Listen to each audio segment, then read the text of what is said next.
I am sure sports. You know me there, I'm coast to coast representing. I mean, I say this is righteous representing for Omar. You don't know, come get the sports over here from near and far. Boy.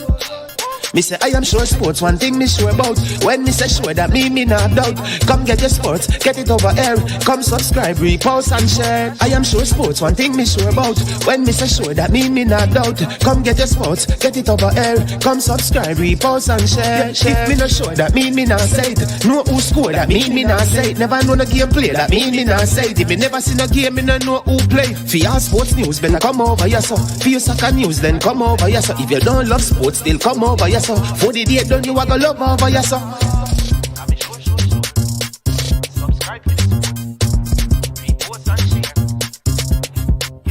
So when it comes on to behavior concerning football, Jamaica is decent. I am sure that if we can get all of these things done, set in place by the end of April, it gives us enough time before the World Cup campaign. Not afraid of no Brazil, no Argentina with these crapper players. We are good enough. Remember to like, subscribe, share. Listen, comment. Let me know what your thoughts are.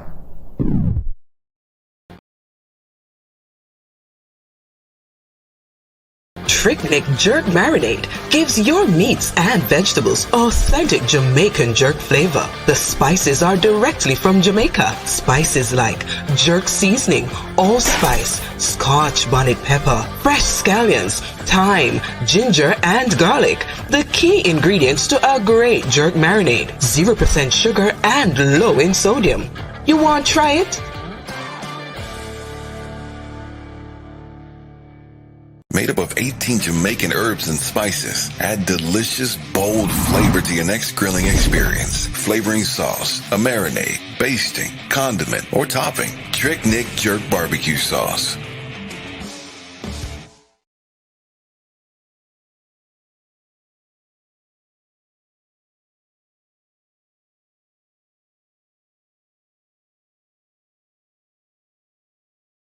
That sports for the best authentic sportswear. You check Wilson Sports when you want the best authentic sportswear. Wilson Sports. Food change advertise fee. And for roll out the numbers. Remember, no easy laugh, no off. Some sports were for take notes. Them full of dreams and hopes. Then why them come and sell rope? When there is only one, yeah, there is only one goat. And that a Wilson, yeah, that a Wilson, yeah, that a Wilson sports. Yeah, ball boots, ball tops, ball shots, string yard, ball socks. Them kind of drip you quick for make your ex call back. Little quickness in my boots and ball out, me want that. My Nike ticky pretty and my Adidas all black. Dribble down your field with grip, me feel me can't drop. Slide tackle all, me own a team and know this snap up. Why? Because me buy the supper.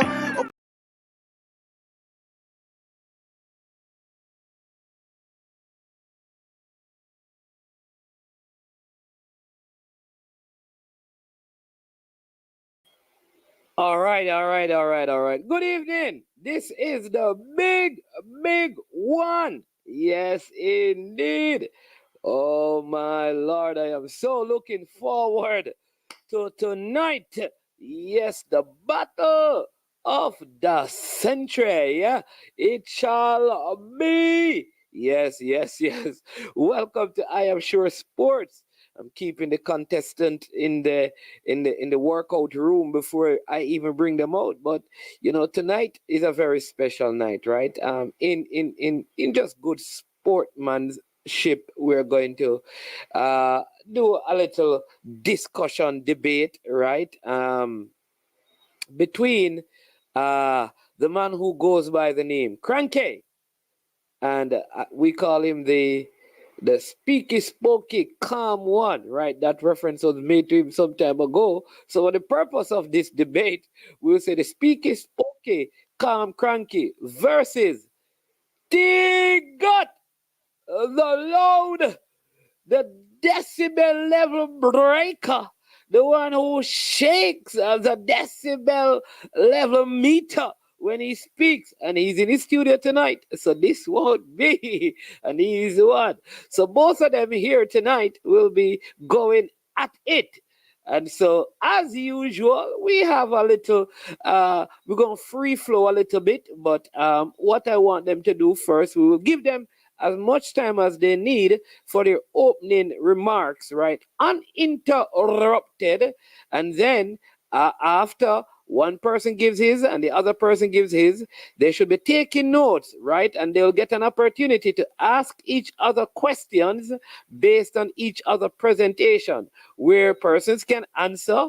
And then, we're going to do at the end, like for them to conclude the discussion. So, welcome to the chat, all of you, right? Hit the like button, subscribe, and share. All right. I see some comments. This one is saying Kranky is wrong for taking this debate. I really hope Tegat did some research and have some notes. All right. All right. I see Ricardo Baggio said Tegat 200 to 1. Kranky even money favorite. One horse race this is. Understand me. Law boss says bless up. Can Simit no can still can Simit row? Oh jeez. We're not even discussing male football right now. Blessings to Tuffy Rudy. Santini 876 says blessed night. Man, make sure you have the whistle. Yes, indeed, people. The whistle is here. On top of the whistle, you understand me? We have a couple of other things. Let me show the contestant what they will have to be contesting with tonight. There you go. If you pass your place, you will be yellow carded. After the yellow card, you can get a red card. There you go. And notice, when you see this, it means argument done. Meaning that you understand me. The other contestant just made some salient points. But keep on hitting that button, like button, that subscription button as you come on. I'm going to invite both guests to come on now and, just to greet the audience tonight. And, after which they will get into their opening remarks, right? Gentlemen, welcome to I Am Sure Sports. Looking dapper, see Kranky in the Louis Vuitton, what blazer, and Tegat is wearing his Jamaican colors, representing a beautiful studio, the one that Coach Hal Grimson says it is the best studio in town. No play around. All right, but gentlemen, the show is yours. Go ahead and make your opening comments and introduce yourself to the lovely I Am Sure Sports audience and fan base. Tegat, you can go first. No, you go ahead, Kranky. I defer to you. I defer to you, the learned one. I defer to you. Good evening, everybody. Good evening, Management. Good evening, Kranky. My name is Tyrone Davis, aka Tegat Davis. Well, from the group called Sports Down the Middle, and where we talk sports straight down the middle. No cutting off corner. We tell it just as it is, straight down the middle. Now, the discussion tonight we'll be talking about the reggae girls, where they're wrong to do what they do. This is my position. No, no, man, Tiga, don't get into your position yet. We just want to do the introduction, and then Kranky introduces himself to the people, like you just did, and then we will have the coin toss. Okay. All right, go ahead. Right, that's basically me, Tiga. All right, let me finish. Introduce myself. All right, so I'm from the parish of. Tiga, they're saying that they can't hear you. Oh, it's really, really low. Let me try to split it because I don't want to. Hey, Henry, be careful what you're asking for. Yeah, and you're sounding nervous. No, I don't really sound nervous. That's how I start off first, Is this better? Is this better? Okay, Dokran said it's perfect. Cool. All right. I'm from the parish of St. Andrew, Stonehill to be exact, Aircastle Road, where I lived there for almost over 20 odd years. And I play football on all level for Stonehill, including the under 20s. You understand? Mine Sid Bartlett, Red Label, and what's the other one name again? Red Label, Sid Bartlett, and there was another one before that. Sid Bartlett. There was another one before that. I can't remember. I also represent my community in the Color League football. I went to Dunoon Technical where I was on them. I didn't play well, but I was on the Manicom team, coached by Big Carl, Carlton Smith. Carlton Smith in name? No. Carlton. Let me call him again. Let me call him again. I have to remember him. It's all right, Tegat. That's a problem. Big Carl. So, yeah, that's let me get him number. Big Carl. So basically, yeah, man. Mr. Carlington, Big Carl Smith. You're right, man. Yeah, okay, yeah, man. So basically that's Tegat, you understand? Yeah, and for those who say I talk loud, yes, I do live near beside the river. Yes, and I really talk loud. I'm also yeah, so go ahead, Kranky. My opponent does give you a lot of information. I will not give you that much information. I'll say my name is Kranky, and I don't have a sports YouTube program like Sports Down the Middle, so I'm not a learned journalist. I don't have that journalistic instinct or way of operating. I'm trying to get used to this medium, so I'll do my best to come across clearly and to be as transparent as possible. I'm very seasoned, meaning, as some people call it, old, so I can't go through my history because it will take all night to do so. So we'll focus on the matter at hand. I will just say, though, I'm a citizen of 3 countries. That's all I'll say about that. So I think about myself more as universal and global and international versus just associated with just any one country per se. But more than likely, and more than often, I do consider myself more Jamaican than anything else and operate accordingly. And that's why I see me a lot in this space, because I'm Yadi. And by the way, this concept of me being Speaky Spokey, I would take that in a good way and say being articulate is not a bad thing. All right, boss. All right, so people, gentlemen, do I need to determine who goes first through a coin toss, or Tegat, you are okay with going first? It doesn't matter. Or you want an actual? I think he led already, so you should just continue. Sorry, moderator, but I think he should. No, because I start first. Kranky can start first now, because he want me to introduce, so Kranky can go ahead first. Let me hear what he says. Do you want a coin toss? Because we could actually do that, or it's okay. Yes, coin toss. That's how we should do it. Be as fair as possible. Coin toss. All right. But I'm gonna have to get a coin, because just use the back of your hand in front of your hand and just put up one, so which was back. I have this, right? So okay. If you go, you can go inside, which is this part, or outside, which is the back. So who is going to call? All right, I'll call. All right. What do you want, inside or outside? Outside. Outside. Whoa! It is on the outside, so you win the toss. What do you want to do? Kranky, go first. All right. So we have the first section here. So Kranky, go ahead. Well, I mean, some moderator, I'll ask you, what's the format of the debate before I go ahead and say anything, actually? Right. Is it that you present the matter at hand and then we have a certain amount of time allotted to speak to? Right. So for the first section, I'll give you a maximum of 20 minutes to make your opening presentation. Maximum. Okay. Okay. What you got? You're looking short. Is that too short time? Too short a time? Too much time. Is it too much? No, you can't take less, No, man. Okay. It's your opening argument. You can't take less, but maximum 20 minutes. And the clock begins right now for Okay. Kranky. Yeah. So the debate tonight is about the situation we find ourselves with the reggae girls. And the question is, should the reggae girls have boycotted the national team and not play in the qualifiers for the Gold Cup? Or should they have continued playing and therefore not achieve what is deemed to be their objective, which is to hold the JFF accountable and to ensure that the concerns that they have been addressed and rectified? My position is the girls should not have strike. They should have continued playing. I think my opponent perspective is the opposite. So how do I substantiate my argument?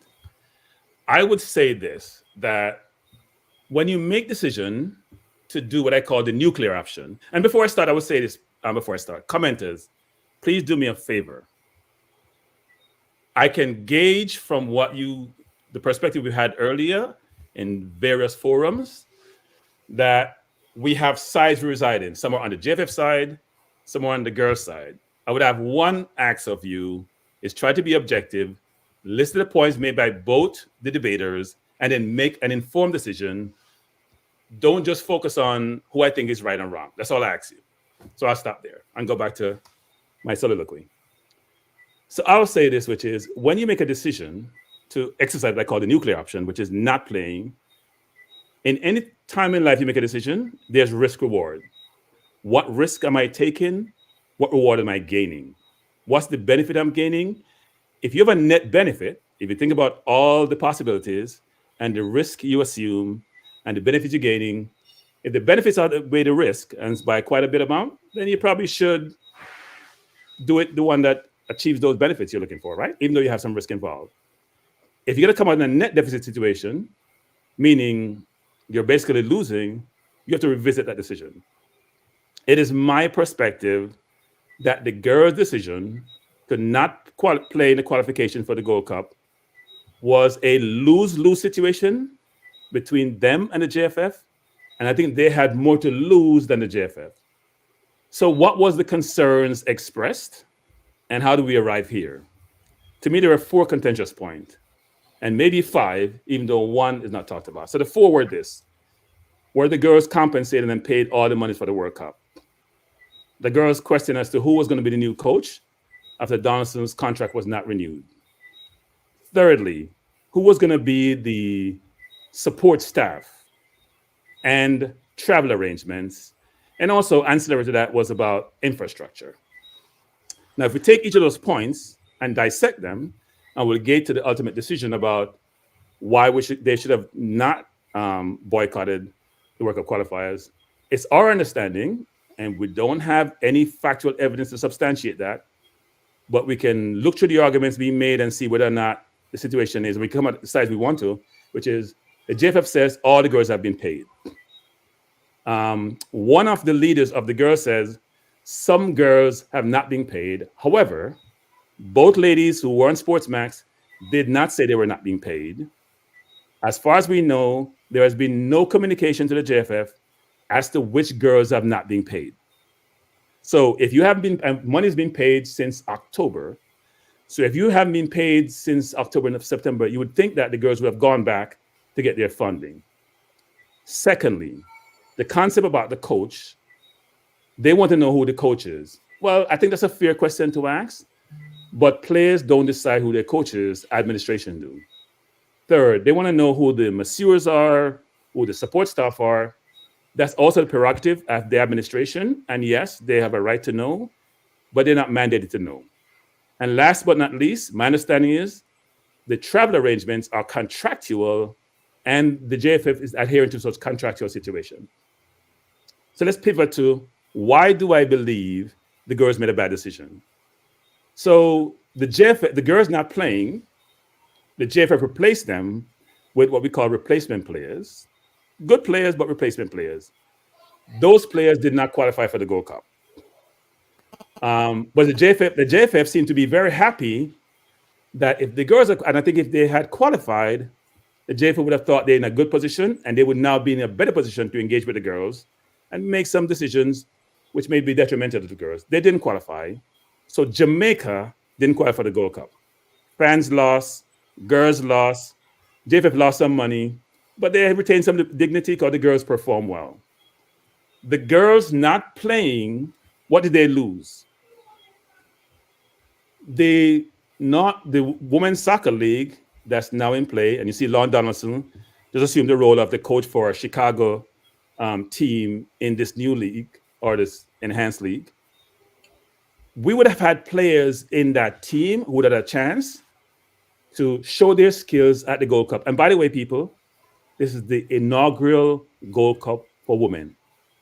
And the fact that we're not playing, meaning that the girls will not play any competitive football until 2025. Let me repeat, no competitive football until 2025.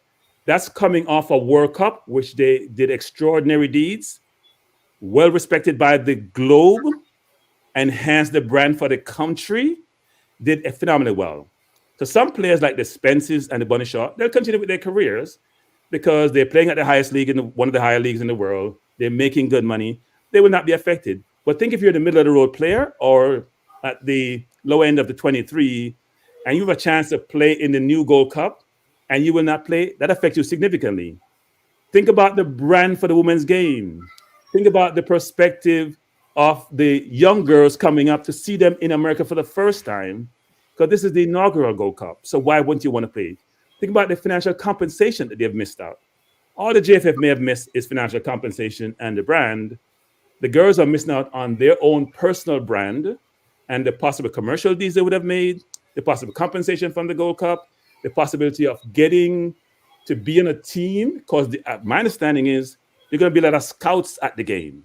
This tournament, I should say games, is being used as a basis to source talent, and that talent would have included some of these regular girls who now will not have that opportunity.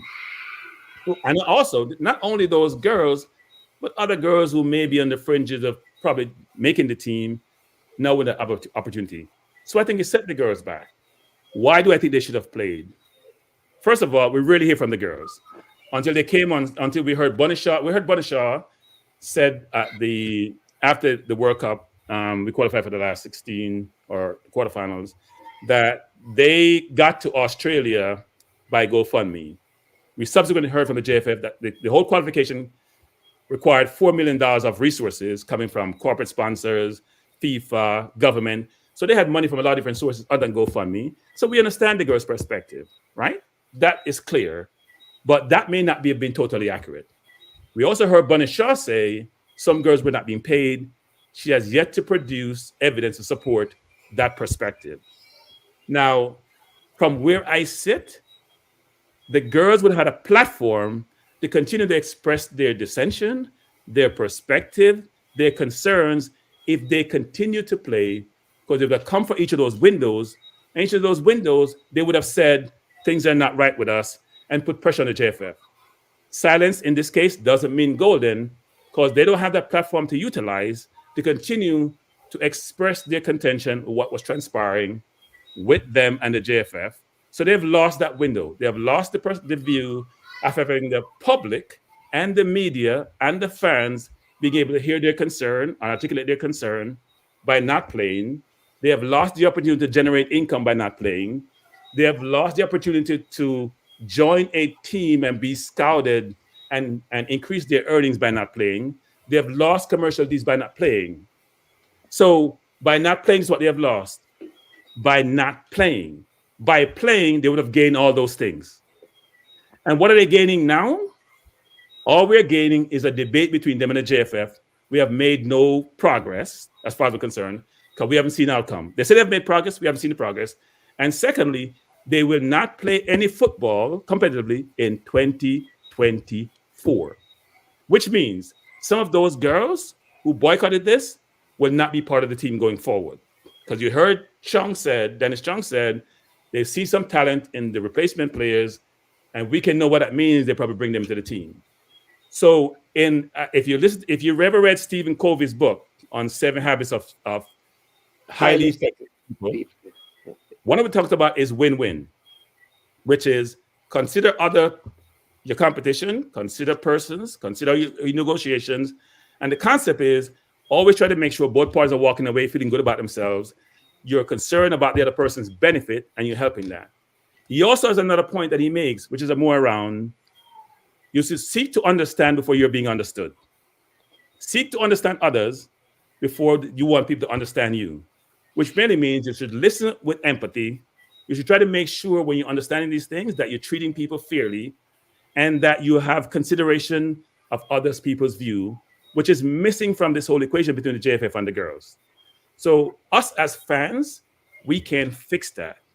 If you take an objective view on the situation and what the girls lost or are losing versus what they gain, because what Spencer said was more, they're making sacrifices for the future girls come behind them, which is admirable. What she was missing is they could have still achieved their objectives while also having the same situation of, you know what? The JFF is not addressing our concerns. So it's in the public domain. It's on a continuum in the domain, not being brushed aside. And I think they would achieve their objective if they played with all the benefits I mentioned versus not playing. Not playing is a nuclear option, to me, was not the right approach to take because of all the points I've outlaid that they have lost versus gained. I rest, Mr. Moderator, for the time being, and I have my opponent can ask me any questions that he so chooses. All right.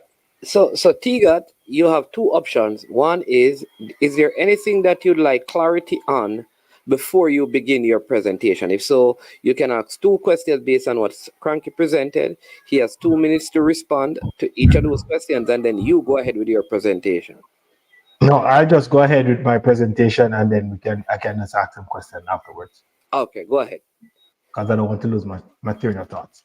All right. Good evening, ladies and gentlemen. Now, I'm on the side of should the girls have not taken the field and play well. I'm not agreeing that they should not take the field, but I understand why they did it. All right, let's go. The Reggae girls, the women's football was started in Jamaica and was founded by Miss Andrea Lewis in 1987, right? And after playing for some period, sometimes in 2008, after the team failed to qualify for the Beijing Olympics, the Jamaica Football Federation disbanded the team. But it was brought back to life in 2014 by Stella Marley, right? So after the JFF disbanded the team, Stella Marley brought back the team to life. Now, the girls have been playing for Jamaica for some time, and this dispute for money go way back. When the team just qualified for the World Cup, it was Stella Marley and the foundation that let the team qualify for the World Cup. Now, after playing for some time, the girls went 9 months. Listen to me. They went 9 months without being paid. Now, my Kranky, just take this in consideration. You working for somebody and you have not been paid for 9 months. Whether you're going to school, whether you have kids to feed, or whether you have any sort of responsibility. You have been playing, working for at least 9 months, and you have not been paid. JFF have not been paying the girl for 9 months. As I said before, I do not take the stand that the girls didn't take the field to represent their country, but I understand. Now, a former captain, Miss Campbell, Sasha Campbell, she wrote about the pay dispute. Now, she said after the first qualification, she said following the successful qualification of the World Cup, the Reggae Girls and JFF sat down and agreed terms with those within the team eligible to do so. Each signed a contract with the federation, Campbell explained. All the players who went to the World Cup, except those who are in college and have an ASA rule against them, signed a contract in May that would be getting paid monthly. The contract that we signed say that we're supposed to be paid monthly June, July, and August on the 14th. And the rest of the payment from January to May, we're supposed to give them a lump sum, which they didn't. In other words, that the JFF agreed to pay the ladies on the 14th of each month, but yet still they go back on their words. That was in the first qualification. Ms. Campbell went on to say that June rolled by, then July, and we were like, we are going to give them more time. We send them letter and stuff telling them that their communication with us haven't been good and they didn't say anything. So, in other words, that this communication with the JFF has been going a long, long time. Now, Ms. Campbell said June went by, July went by. Oh, remember, they signed a contract that they should be getting paid on the 14th of each month. June went by, July went by, August went by, the JFF didn't step up. It didn't pay them. And this was the first time they qualified for the World Cup, after the World Cup. So the JFF is like a revolving door. Right? They don't pay. Now, as I said before, I didn't like the way they didn't step up to play for the country, but I understand. So the JFF didn't pay that team 9 months. Now roll back to this World Cup, the last World Cup that went by, right? They played, put everything behind them, didn't get paid. They played the World Cup. They qualified. When they went down to Mexico and qualified, we all see that infamous tape where Mike Crickets was talking, and they said they stand up firm and we believe in the girls, and they were booing Mike Crickets. After that was finished, the girls was left stranded at the airport where Khadija Shah had to be paying for bags. And remember, the JFF said, we stand with you, and we'll go through the rain, we'll go through the fire, we'll go through the everything with you, and we are with you, we're giving you our support. But yet still, the girls was left stranded. No support from the JFF. Roll on. They qualified for the World Cup. And after reaching the round of 16, and everybody remember the infamous conversation between Bonnie Shaw and Ian Wright, when she used the word, they use GoFundMe. And everybody take that out of context.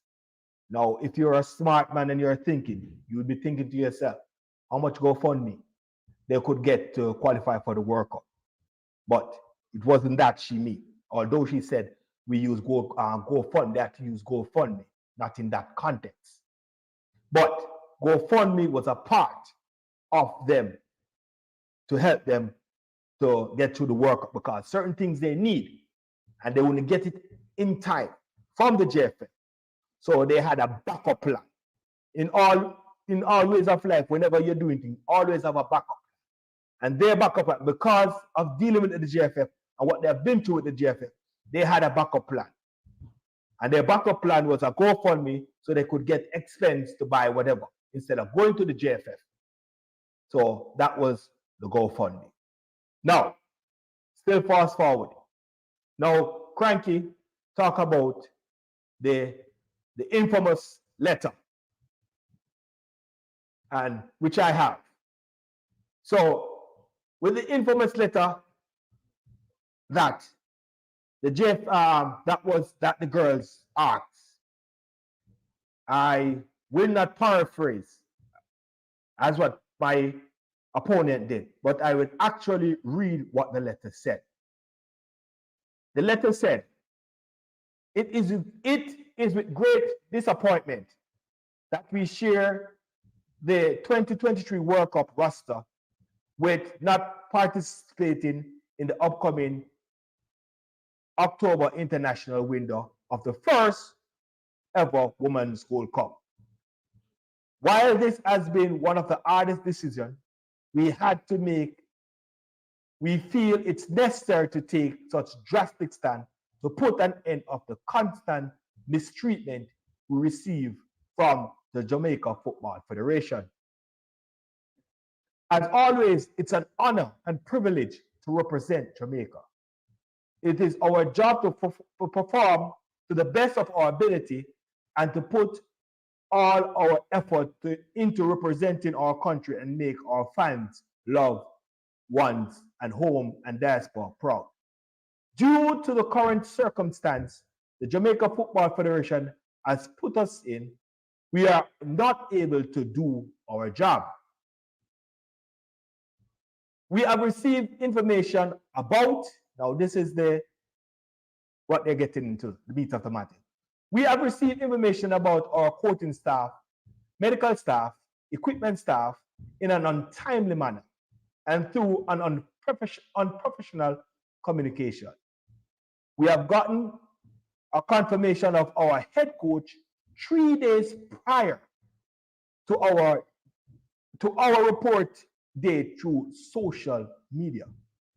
Despite our effort to have direct communication with the JFF, we have yet to receive full and correct payment for historical performance at the World Cup and numerous outstanding bonus for qualifying in the summer of 2022.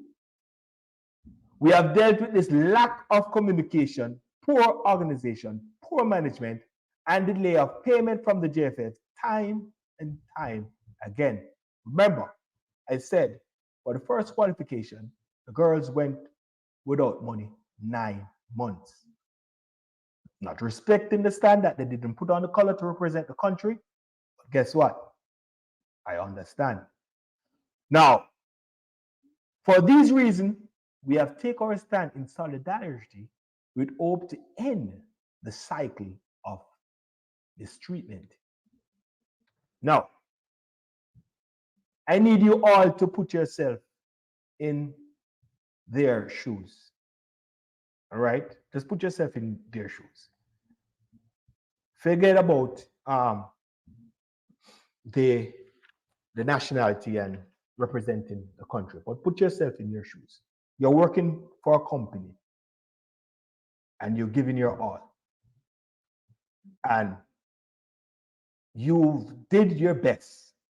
And the company decided not to pay you for 9 months. Right? And you reach your goals and you further the company.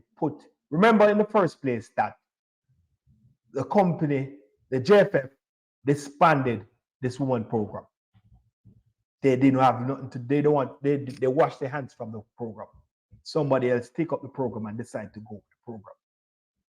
Then afterwards, the JFF came on board because it's a country they represent and the JFF is responsible. And then for 9 months, the JFF have not paid the girls. 9 months. 9 months. Not 9 weeks, but 9 months have not paid the girl. Remember, these persons have responsibility, whether it be in school, whether it be in kids, whether it be in loved ones to help out, but these persons have responsibility. Now, that passed. Move fast forward though. Qualify again. a second time for the World Cup, back to back, create history. Not only creating history, but in the second World Cup qualification, they reach a round of 16. Putting the Jamaica's football, women's football on the map. And everybody's looking to Jamaica. And then we still find out that they have been still mistreated by their boss. In the letter that I read, lack of communication. Knowing 3 days who is the coach and not hearing it by hand, but hearing it through social media. How would you respond to these treatments? What stand will you take? Will you continue?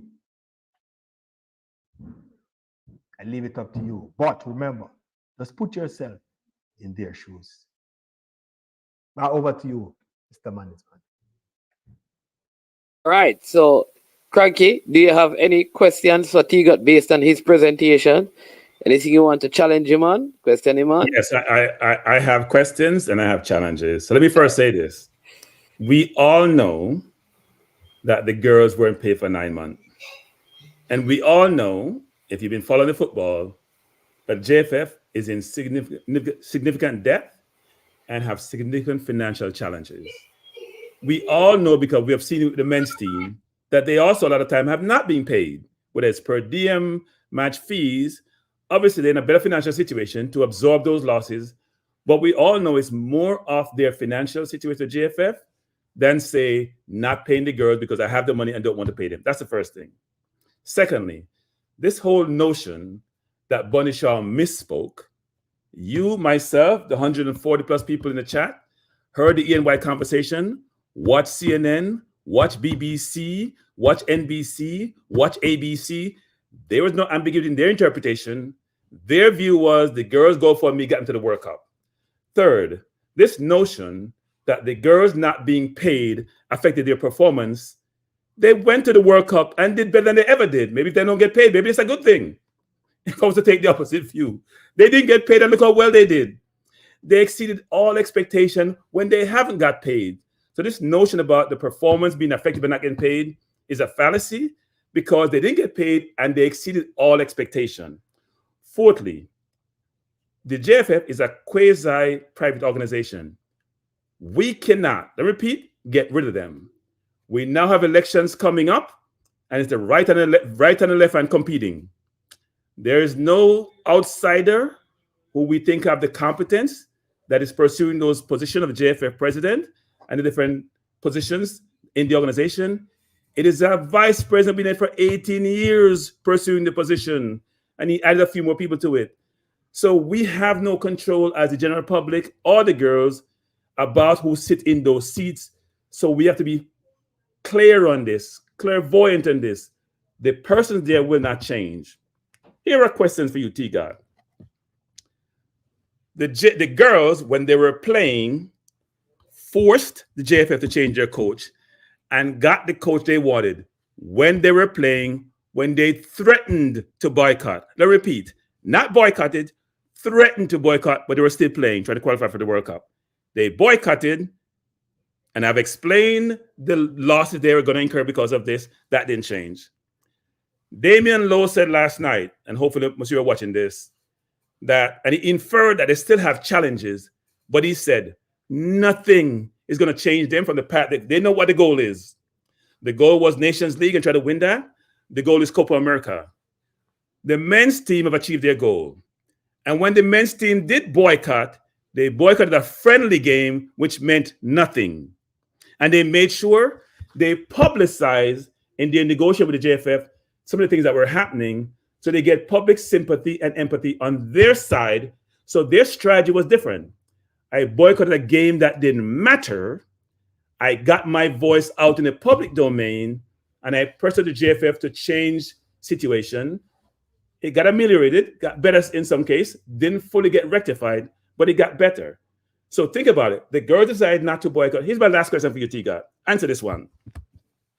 To date, what has the boycott achieved? Going forward, what do you think the boycott would achieve? Thirdly, will the boycott change the administration personnel in place? Fourth, do you think old dogs can come up with new tricks in terms of how those people operate in the JFF? Do you think they're going to acquiesce and succumb to the girls after they were forced to change the previous coach? So take a step back and think about this. What will the girls achieve by the boycott? We know what they've lost. No branding. No, some of those girls don't get the chance to go play in the Gold Cup. The inaugural Gold Cup going to be viewed by millions across the world. No money from playing in the Gold Cup. No notoriety from playing in the World Cup. Sponsorship deal not being there. All the JFF is going to lose is some money, That's all they're losing. And you know what? The money they lose and the visibility they lose and the brand they lose, the men's team, which are now in the Nations League semifinal, and Copa America will make up some of that deficit. So they're still happy. The girls will be at home watching the Gold Cup wishing, I wish we were there. I wish we made a better decision, a different decision. And the concept and view that, this will change things. Tegat, I ask you, knowing the JFF, the person in those seats, the fact that they have position for life, do you think that will change anything? In fact, it may have hardened their position of the JFF because I got the sense from Dennis Chung that they were hoping these girls that they replaced them with would have won so they wouldn't have to deal with these girls. And if you hear my conversation with Dennis Chung, when I asked him all these questions about the engagement, they weren't trying to engage with the girls. So how are you going to change someone's behavior and get your way if you decide not to engage them at all? Please explain to me, how do you think this boycott is going to benefit the girl when so far nothing has happened and the girls will not play football in 2024? And I don't see how anything will change because of this boycott. Maybe you can explain to me because I'm not seeing it. And by the way, for those people who say they haven't gotten paid, we don't know if they got paid or not because we've been told they got paid and they haven't come back and said they haven't gotten paid. And this is a contractual relationship, not an employer-employee relationship. So the analogy being used about employer-employee is not the same. It's a contract. And if the JFA violated that contract and reneged on that contract, then the girls should take them to court. But I haven't heard any of the girls come up with a name of one person, just one, who has not been paid to date based on subsequent to, say, October. Over to you, Tegat. All right, Tegat, you want to respond to that question that Kranky asked? Do you remember it? There was a lot of mumbling. I didn't hear what he was talking about. So let me rephrase. Two questions. No, two questions. No, you say you don't know. No. Let me be clear.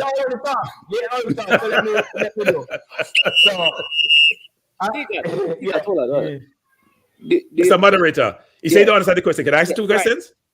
One, we get benefit from the boycott. Okay, go ahead. Okay. As my opponent was all over the place and we were talking about the girls, he started to mention the boys and everything, and he asked me what the he's just all over the place. He's like wild Cersei, you understand? All over the place. So anyway, so let me just deal with the Cersei. All right. So he mentioned I would just do it by stage. All right. He mentioned the fact. He tried to mention the fact about Damian Lowe was on the show. You understand? My boy was on the show and he was telling us that they are locked in and they're focusing and Damian also make an analogy with a female that the female and that she gives trouble and stuff like that. What do you just ignore and just cut and go through? I'm paraphrasing that, but he made that sort of analogy. All right. Now let me deal with comparing with the boys and the girls. And if you were listening to my opening remarks, I did say that the reggae girls have qualified back-to-back World Cup. The reggae boys only qualified for one World Cup, and that was in 1998. The girls qualified, and they went back again and qualified. Not only that they qualified the second time around, they went to the round of 16. So, in terms of football terms, the girls make more in-depth reach than the boys. All right? So they have a right to do whatever they want to do. The boys don't have it because they have failed. They have failed so many times that that we lose sleep. They tell us some of the time that we want 23 different players. You understand? So forget about the boys and the girls, because the girls have made deep roads. The girls have made deep roads than the reggae boys. So what they are doing, they're just for what they are doing. Now we're talking about if you said in your question that if the boycott as a benefit. No, it has no benefit. But I guarantee you this: for most of the reggae girls, the JFF women's program is not going to be active for 1 year. But I guarantee you this: that majority of those girls are being active, or it's going to be active playing, whether it be for Manchester City, Tottenham, in Mexico, or in Spain, or anywhere. You check it out. For most of the girls that are already qualified or play the World Cup have big clubs playing for. But these girls would be playing. These girls would be playing. And now, correction. The JFF said they suspend the process of selection for the girls, right? Reason being, they said, the JFF said, Mr. Chung said, that a meeting was called and the girls didn't turn up. This is what the gen said. But the girls refute that meeting that, first of all, most of them are in Europe and the time difference are very different. The girls said when the meeting called, they had no knowledge of that. So in other words, the JFF keep meeting by themselves and decide to do stuff by themselves, right? And we see they do that. We see they do that a lot of times. You understand? Keep meeting. You understand? Say they're going to keep meeting and whatever. And they do things. Before I forget this, you said the girls do what they did to fire a coach. But with that coach leaving, they got their coach, and the other coach let them qualify for the World Cup, the back-to-back World Cup. So I would say that's a 10. Whatever they do, they did it right, and they know what they were doing, and they did it, and they qualified for the World Cup. So we wouldn't even dwell, say they got their coach fired, because if they didn't get their coach, if they didn't reach to the World Cup, then we don't have an argument. But they got to the World Cup with their coach, with who they want, and that is fine. Now back to the JFF. Now the JFF decided to suspend the program. Reason being, his argument said that if they didn't suspend the selection and they called the player and the player didn't show up, they could be severely punished. Now, I refute that, because since you make analogy with the boys, I'm going to make analogy with the boys also. There's a lot of time the JFF called players to play and they didn't turn up for some reason or another. I can give you names, not names. Adrian Mariappa, Ethan Pinnock, Anthony, and our famous Damari Brace. A lot of times, these players were called and they have not shown up. They're missing the camp for personal reasons. Now, if the girls decide to miss the camp for personal reasons, what give the right the JFF to come down hard on them and want to suspend them or fine them? 30 minutes to wrap up, Tegat. Yeah. So my point to you is, I understand why the girls take a stand. Yes. You can go ahead, sir. So let me say this. Did he answer the question though? Just want to make No, sure. yes, I know you answered the question. The question is, what benefit did the girl get from boycotting? They got benefits from not boycotting. They went to the World Cup. What benefit did they derive from not boycotting? From boycotting? And this whole thing about suspending, they boycott first, Suspension came later. Suspension doesn't matter because they boycott. They were going to turn up anyway. So please explain to the audience what benefit they derive from boycotting the national team. And by the way, there is nothing like playing for your national team. Ask players, you mentioned players playing for their clubs. Yes, they do. When it comes to the national team, that's what they all focus on. They want to change teams so they can play in the Euro. They want to change teams so they can get playing time to play in the World Cup. The girls would have gone to the Gold Cup, have a platform the world could see them, still complain about JFF, achieve their objective, and still put them on the spot. Please explain to the audience any benefit you think they derived, apart from self-satisfaction that we boycott them, that they gain from doing this. Just name me one, not two, just one. I've named you 5 things that they've lost. Name me one where they benefited. No, I wouldn't say the girls lost anything. I said the JFF have lost. I think the girls won. What have they won? Let's explain what they won. Because they're not going to be played. They're not going to be playing football for the JFF for a year. So the JFF they're not playing football for the JFF. They're playing football for Jamaica, the national team, where all the fans like you and myself want to watch them play and cheer them on and give them laudatory comments and commend them. No, but if the JFF want them to play, they should have stick to the agreement. The JFF didn't boycott. They boycotted. They're the ones who boycotted. The JFF didn't. The JFF refused to pay them the 14 of each month. Tegat, you mentioned about regular employment, which isn't. Well, here's an example. Ford and GM workers boycotted, meaning they went on strike from their jobs. You know what? For increased benefits and for increased pay. You know what the employers did after a while when they can't sell their product? They acquiesced, gave them increased benefit, increased pay. So they got something. I can point to their benefits. Please explain the benefits that the girl have gotten. Have they got more money? Did they get more notoriety? Did they get more sponsorship? Did they get to go to a better team? What have they gotten apart from public sentiment when they boycotted, which you can't put in the bank? Please explain what they got from boycotting. Listen, they achieved what they want to achieve. Because, which is? Listen, the JFF want to kick them out. Now the JFF still have to look to them to play football. No, they don't. They already have played. I told you they don't. No. They got 20 plus players. No. Yeah, they got 20 plus players. But what these 20 plus players can equate to those girls that was playing? What do you mean? They got 20 plus players. They played. They didn't win. We don't always win.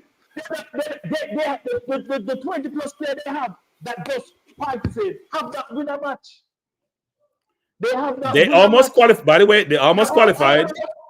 Yes, just like the girl. That's the girl. The girl didn't win the World Cup. The girls didn't win the World Cup. No, they reached around. They didn't win. They reached around 16. But you're talking about winning. But Tegat. They reached around 16. No, they reached around 16. Tegat, you can calm down. It's getting too tough for you. Listen, they did things that other teams didn't know. They did things that other teams didn't know. No, Tegat. We're not going to denigrate the girls' accomplishments. They did phenomenally well. But Tegat, here's my point again, Tegat. They didn't boycott the World Cup when things were getting really bad for them. They went there and did extraordinary things. They could have gone to the Gold Cup, also did extraordinary things, and tell the world it's despite the JF that did this, and still put them in the same situation, still ask for the things that they're asking for now. Nothing has changed to date with this boycott, except they can't go to the Gold Cup, except they can get a chance to go play in this new league that's been forming in the US, except that their brand doesn't increase. Nothing has changed. They've lost, not gained. No, the JFF have lost. How many billions have done? Hold on. Since no. You mean billions Jamaican dollars? You mean Jamaican dollars? Be careful of that billion. Be careful of that billion. How many money the girls have put into the JFF pocket since qualifying for the World Cup? How many money? So no, they did. No. If you're looking at the winners, right? If you're looking at who was gaining more from this, is the JFF. The JFF was Tegat, did the girls get paid? Tegat, did the girls win money at the World Cup? Did the girls win money at the World Cup, Tegat? They got money at the Gold, yes. They got the money paid over by the JFF. But Tegat, listen to this. Tegat, listen for a second. This is the question. Tegat, listen for a second. Listen for a second. The girls got benefit. Look, when we play sports, Tegat, We play for ourselves first and our family, then for everyone else, including your country. Be clear on that. The girls want money, and part of the dispute is about them not getting paid. So it's about them getting paid. Yes, the JFF benefited from this, but the girls got paid, and they deserve to get paid. Don't say the girls don't do this for whatever reason. They do it for their own selves, for their personal gratification and compensation. No, but I'm saying they got paid, but the money wasn't paid over. And the same thing would happen. How do you know that, Tegat? How do you know that? What's your proof? What's your proof? This is the crossroad right now. What's that crossroad? All right. Let's step back a little bit. So Tegat, so far I haven't heard like the question I was asked is how have they like what is the win for the girls coming out of this? I don't think you have clearly outlined the win. There's no clear win for the girls coming out of this. That's the question. All right. There's no clear win. So you agree that the girls didn't win? No. Go ahead. I just want to make sure the people understand. So you're saying that the girls didn't win? No, but neither did the JFF. Because the JFF didn't. The only way JFF got won, and it said qualify for the Gold Cup. No, because I think Kranky question was really about. Please tell him what did the girl benefit or what was the win for the girls? You said that there is none. So what is your question to Kranky now? Yes, what is your question for me, Tiga? my question to you. My question to you. Why did the JFF is like a revolving door? Don't like to honor what they said they would do. So we have all said this: the JFF is incompetent, inept, have a bunch of individuals in position of power that where they shouldn't be. They need to be changed. No one is disputing the JFF incompetence. No one is disputing that JFF has made a litany of errors, missteps, poor performance along the way. But FIFA is not accountable to anyone except FIFA. And those people with positions in FIFA that runs the administration, not accountable to their own government. They're not accountable to their fans. So we can't control that. You can deal with what you can control, which is the girls can control certain things. They can control other things. So we don't disagree about the JFF and their incompetence. I've said that a million times. That is not the point. Try to win despite the JFF, not because of the JFF. The JFF have shown themselves to be who they are. We know who they are. We have seen who they are. And by the way, they have a monopoly about how the process works, the electoral process works. We cannot change that. But we as fans love our football. Those girls love their football. It's also part of their vocation, but it's also part of their brand. So when you put yourself to the side by boycotting, you have no platform. Your brand is not become visible.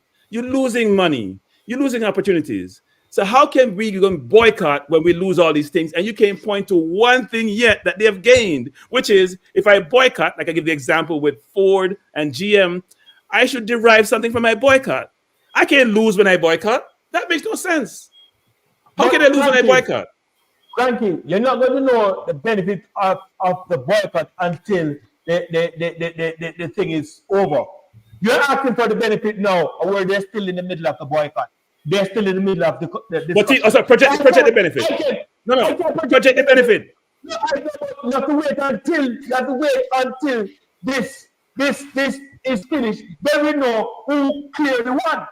You're asking me to be Jesus to see the future. I can't tell you that. You understand? So we have to wait until this whole thing is finished. Then we see who won. Tiga, what? Okay, Tiga. Hold on. As far as I'm concerned, the JFF lost round one by refusing to play the girls and use a different team and didn't qualify for the Gold Cup. So the JFF lost round one. And the girls lost nothing. The girls lost nothing. No. You tell me what the JFF lost. What have the girls lost? Nothing. Well, we don't know as yet because most of these girls still playing for their club and still earning that big money. But Tiga, you're confusing club with country. The two are not the same. You can't correlate the two. You can't correlate the two. No, but the girls what the girls are calling for? They're calling for payment. They're still getting paid. The JFF lose a big chunk of the pie by not getting any money from the Gold Cup. Tegat. So what was the boycott meant to achieve? No. What's the money, man? What was the boycott meant to achieve? What are you trying to gain from the boycott? What are you trying to get from the JFF? Didn't you read it? Didn't you read the letter? Because of lack of communication, they need to communicate more from the JFF. They need to know what is happening when it concerns the football program. Why would I boycott because of communication? Are you for real? Really? I mean, that's what they said. That's the issue. Jamaica. So I'm boycott because you know communicate with me the right way. They argue with me. Wow. They argue with me. They're mistreatment. They're mistreatment, Kranky. They're being mistreated by the JFF. In what way? In what way are they mistreated? How are they mistreated? Okay, so Kranky, I'm not in the camp to know how they are mistreated. You're asking me. You're asking me how they're being mistreated. But Tegat, I clearly articulated. Yeah. Tegat, I think I clearly articulated what they're losing.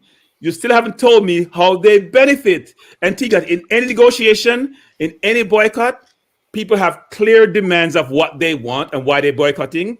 And then they check to make sure those demands are being met when the boycott is relieved, when they decide not to boycott anymore, Tegat. It's clear. I want more money. I want better benefits. I want more time off. And then you check to see when we end the negotiation, what I've achieved. I still haven't heard from you how they benefit. I still don't even know why they're boycotting. Now we have the conversation. I'm trying to figure out why they're boycotting. Communication, payments, which I say they have gotten, airline flight travel, which says contractual. I still haven't heard why they boycotted and what they're trying to achieve. So until you can tell me that, I'm going to struggle. But I clearly articulated what they're losing. They go win the Gold Cup. They're on the notoriety. They're on boards. They get sponsorship. People see them again. They have momentum from the World Cup. All these benefits are so appetizing. They're so desirable. They're things that I want. And what I'm going to do now? I'm going to sit at home and watch the Gold Cup and say, no, I wish I was there. That's what I'm going to do. I'm going to be at home watching the Gold Cup saying, you know what? I wish I was there. And the fans are going to say, oh, Jamaica is not there. We can't watch Jamaica play. We got to go watch the U.S. or go watch Guatemala, who's not that good, play. That's what we got to watch. No fans there to cheer them on. No sponsorship. Adidas can't sell its shirts. Corporate sponsor in Jamaica can't promote the girls. Girls do commercial deal. No money for the JFF. No money for the girls. No notoriety. No team to go play for. I'm listing all these litany of things they have lost, and you can't name a single. No, give me half of one thing that they have won. Just half, not one whole thing, half. And I still don't know why they boycotted. Yeah. I'm struggling to figure out why they boycott. All right, hold on. I think Tegat and Kranky, please do not get distracted by the comment section by looking at the comments, right? I don't want you guys to be distracted by it. No, I think both of you have asked your questions, all right? Now, would you guys like persons from the comment section to call in and ask? So, like persons who support Tegat's side to ask Kranky question, and persons who are on Kranky side to ask Tegat question. Tegat. Some person are suggesting that you can call a friend, but I think you're holding your own. You don't need to call a friend to help you.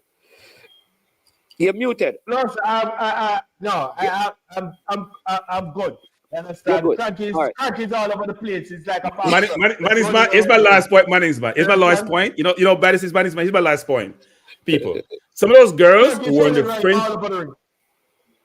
I understand, Tiga. You're right. But anyway, you know what all over the ring look like.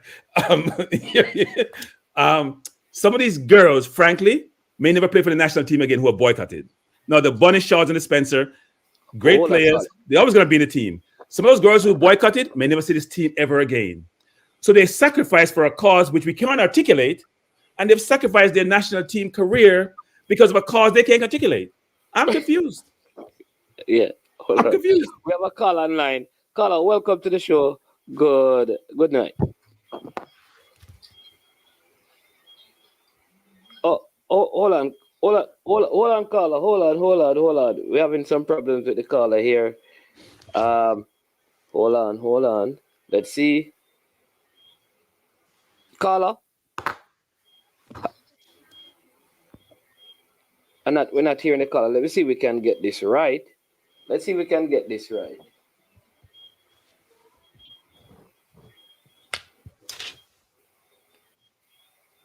Hello? Oh no. All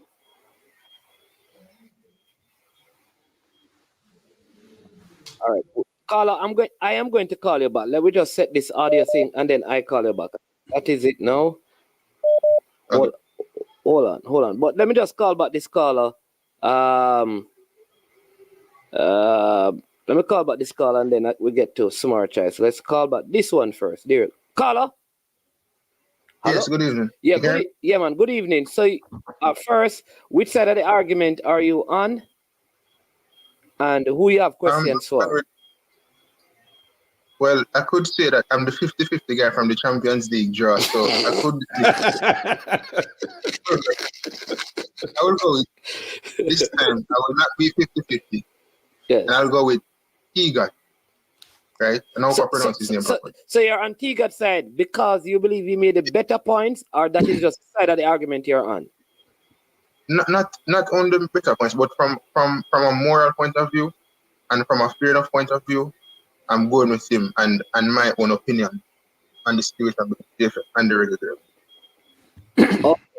All right. So you're on Tegat's side. So what do you disagree with Kranky? What are the questions you have for Kranky? Well, first of all, what I disagree with Kranky, what I really disagree with is that he's saying that the reggae girls are losing out on probably sponsorship deals as well as self-representation in the sense that what they as individuals could have achieved on a platform such as the Gold Cup, etc., moving forward playing for the national team. In that sense, I disagree because at the end of the day, if you are here doing a job, right, and you're not being paid, and no matter whether club or country or public sector or private sector, if I'm not being paid for a period of time, right, and it extends to a 9-month period, even before 9 months, there will be a period within that where you're frustrated, right? So why should it be country? Why should you put country over the money that you have signed to earn? Now, if it is an agreement based on contract, right? And as Tegat said, they were supposed to be paid the 14th of each month. And each time the 14th of each month arrives, they're not being paid. How is that fair enough on the girls? And then they should look at themselves and say, we should go and represent the country and ourselves. Now, it reaches a point of frustration where they no longer can represent the country because they're not being paid. So my question to Kranky is, at what point after 9 months will the JFF or would the JFF rectify the situation between the reggae girls and the federation? So we have to take this in context, right? Which is the JFF have significant financial challenges. If you work for a company and they can't pay, you're going to leave that company, right? They don't have the money to pay you. I cannot pay you what I don't have. You heard in one of the previous management interview with the president of Grenada, him explaining how challenged they are in terms of resources, and him having dialogue with his players to explain to them sometimes they can't pay them. So this issue of players not getting paid is not unique to Jamaica. You have it in a lot of African countries. You may have it in Trinidad. You may have it in Grenada, except the Grenada president seems to be a reasonable person who can engage and have dialogue. We know what we have in the JFF. People with egos who don't believe in that dialogue. But we also, when we look at the JFF financial statement, see that they have money challenges. They can't pay what they don't have. And let's think about this, by the way. When the girls went and played without getting paid, they made money, which they got paid from. So their efforts, because of their accomplishments, they did get paid. Maybe not their per diem or their match fees, but they did really well and got paid a lot of money. And they could have done the same at the Gold Cup and got paid much more money than they get from match fees and per diem. So this concept of I'm going to boycott because I didn't get paid, do you think that boycott is going to give the JFF more money so they can get paid? It gives them less money. They're now not playing at the highest level to generate more resources to enable them to get less money. So JFF is losing because they're not making money from the Gold Cup. But if I look at a net loss situation, the JFF still have the men's team as a crutch to help them. The ladies and the girls don't have any crutch. It's either their club team because there's no national program for them. And I go back to what Damian Lowe is saying, which is, you know what? when Damian Lowe and his team goes to the Nations League and Copa America, they may not be getting match fee now. He didn't say that, but I'm going to infer that. But they'll be getting paid from the Nations League, and they're going to get paid from the Copa America. So in essence, you can get paid if you win. It's just that as it stands now and previously to this World Cup, they weren't getting paid. But no one still haven't told me yet, caller, that the girls have not gotten paid since the World Cup. I still haven't seen that from Bunny Shaw. All they said was some girls haven't gotten paid. And by the way, on Sportsmax, neither of the two said they didn't get paid. In fact, they say some girls got overpaid. Think about that. All right, caller. Right. All right. So your vote for the debate winner is based on just what is presented tonight. Okay. But listen for this, right? To what Kranky just said, right? Mm-hmm. And the payment structure and who got paid and who got overpaid, right? Now, the thing is, I saw an article I believe it was the Observer or the Gleaner, right? Where someone made the comment that they should do away with the reggae girls who are currently suspended, and they should use the ones that are in place at this moment in time who are not performing. But that's a different issue. That's a different issue, though, caller, because we're not discussing that issue. No, but what I'm saying, if we use the current ones that are there, will it not be the same issue? No, but we're not. No, because remember, we're not discussing that issue, though. The discussion is not about which set of players are supposed to play, though. No, I'm not talking about the set of players that are supposed to play. I'm saying if the JFF continues in this fashion, right? If other players are implemented, it will be the same issue of players not being paid. Yeah, but remember, we're not discussing. The discussion is not should the issue continue with the JFF. Should the JFF continue doing what? That's not what the discussion is about. So the question is not. I understand, because that's a different discussion you want to have, which is fine, but that's not where the discussion is going. Because the discussion is about were the actions that were taken, were the girls right in taking those actions? That is where it's at, right? And so, based on the information that you heard from Tegat and Kranky, who you believe had the better presentation and was more convincing? Well, I'd say Kranky had the better presentation, right? In terms of the food and the table was more presentable. However, it doesn't mean that it is good, right? The information that he presented it was not the most presentable. However, I think it had more substance within it. And I feel like vast majority of the listeners would agree with that. Okay, let's see what the vast majority of listeners have to say. Answer your call. So, but you vote for Kranky, but Tegat food tastes good. I'm voting for Tegat. By the way, Kranky, in business and in sports, this is not about morality. Don't disagree with the morality argument, but morality is not going to feed you. Morality does put food on the table. But being paid, but representing the country will not pay your bills at the supermarket. Yeah. Exactly. No, I agree with you. That's why you shouldn't boycott. Thanks, caller. Yeah, man, thanks for the call. And thanks for the support. Thanks for the support. Even though you support Tegat. Thanks for the support. Yeah, Tegat, boy, the man said Tegat win, and then all of a sudden said Tegat in Kranky join in. But anyway. All right, caller. Y'all hearing me good? Yeah, man, we're hearing you good. Welcome to the show. Good. Yeah, man. Good night. Isa, go ahead. What say you? Yeah, man. Yes, sir. First question to you is that based on what you heard tonight, which person you believe, if you're picking a winner, which person was better tonight and won the debate? I'm being honest, I would have to say Kranky. Even though I'm not on his side of the argument, but his presentation, the questions he posed, I mean, they were very good. Tegat has the information and the facts, but you know, it's just to get it out, to be palatable to the audience. So I would say Kranky. Kranky would have took this one. But Kranky, can I ask Kranky a question? Yeah, man, go ahead. Okay. Yes, Kranky. I hear you mention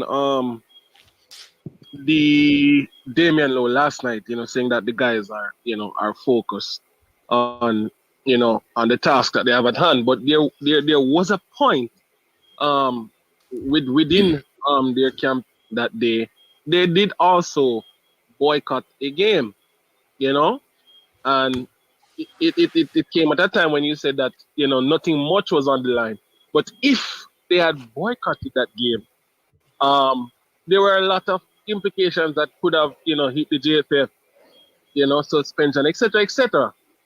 So the stakes were still high if they had boycotted the game, right?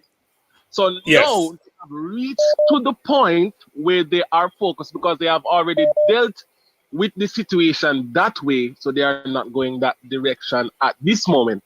But the girls, they have qualified for the first World Cup with similar issues. They have gone back-to-back World Cup the second time around with the same issue. So, Kranky, my question to you is when would have been a fitting time for the girls to take a stand? Right. So the girls have taken stands before. So let's go back to history. Let's talk with the boys first and get to the girls. The boys boycotted the Austria game, and you're right, there were monetary implications for that. But that was the concern of the boys. That was monetary. Didn't affect them individually as members of the team. New players came in, good players, but from a effect standpoint on those individual players who boycotted, wasn't the same. And by the way, if you remember this caller, the boys threatened to boycott in one of the World Cup qualifiers. That's why Dennis Chung is in place, because they got rid of the Gen Sec. They forced the JFF hand, but while they were playing during the World Cup qualifiers, they didn't boycott the World Cup qualifiers. There's significant implications to boycott some of these tournaments. So you got to be careful on that one.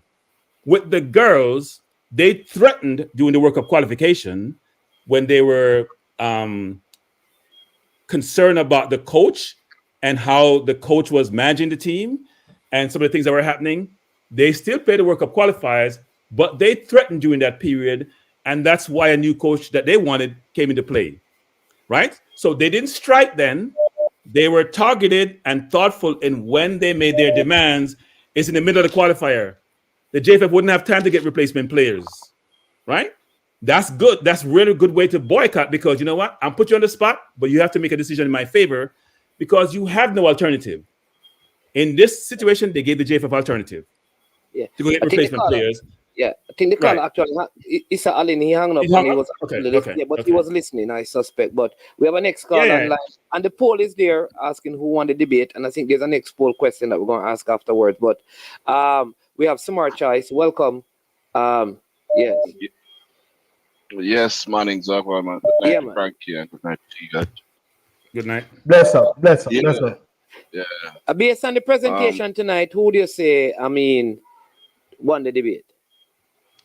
Oh, man, Kranky went all out, man, 210%. The thing is, though, it's not like the girls weren't right or wrong. It's not a matter of right or wrong. I think the question is about whether the juice was worth the squeeze. And it brings to mind an analogy. You know, that people in a big conversation was the juice worth the squeeze. Tegat, right now, that's what you know. That's a good one, by the way. It's a good one. We should all write that down. Yeah, that's a good one. That's a good one. Like that one. Yeah. If you're driving on the road and you see a car, another car,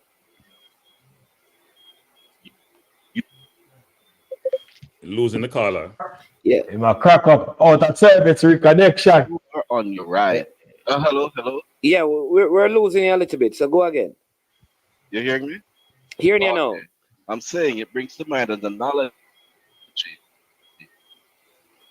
whether right or wrong. Sometimes you're right, but you have to give up some of your right to get a better outcome. Like if you're driving on the road and you are on, let's say, Jamaica, we drive on the left-hand side, right?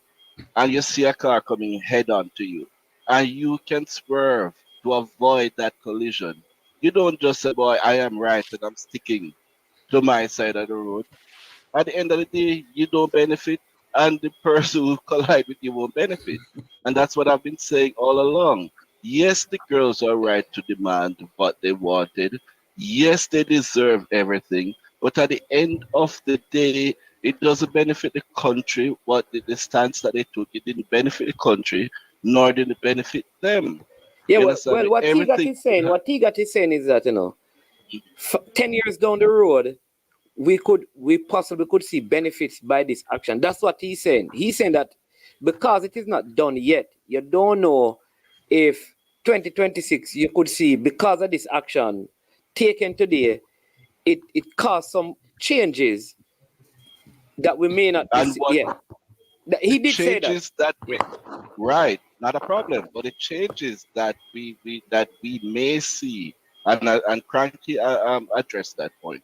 The changes that we may see, it will not be as a result of this action, but as a result of other persons coming in the administration who has a more positive outset or mindset towards the football and the federation. But as Cranky said, you can't teach old dog new tricks. So you are trying to change these people. Now, this thing, if you question, even if you interview players from 1998, is the same thing they have been going through because the same set of people have been recycling in the JFF. You understand? So until you have people from outside who come in, who means the program well, striking and boycotting as players, it won't help. It will not help the situation. You understand me? And there are millions of things that we could go down the road. But at the end of the day, I don't think that this benefited anyone where we didn't get qualified for the Gold Cup and all these things. I don't think that was beneficial. So I go with Cranky, brother. Respect, man. All right. Good job, Cranky. Yeah, man. Bless up, bless up. All right. Thank you, caller. Thank you. Cranky. I think we have double goes by the name Double Up. So let me just call him back, and then we'll take one more, and then we'll get back. We had a cup. All right. Your 5 minutes begin. Go ahead, caller. Talk to us. Which side you think did the better presentation, and then you can ask a couple of questions. Go ahead. All right. Boy, tough, but you have to be honest, right? Cranky look pretty, but me have to give it to Tegat. I'm never tell you why, right? Yeah.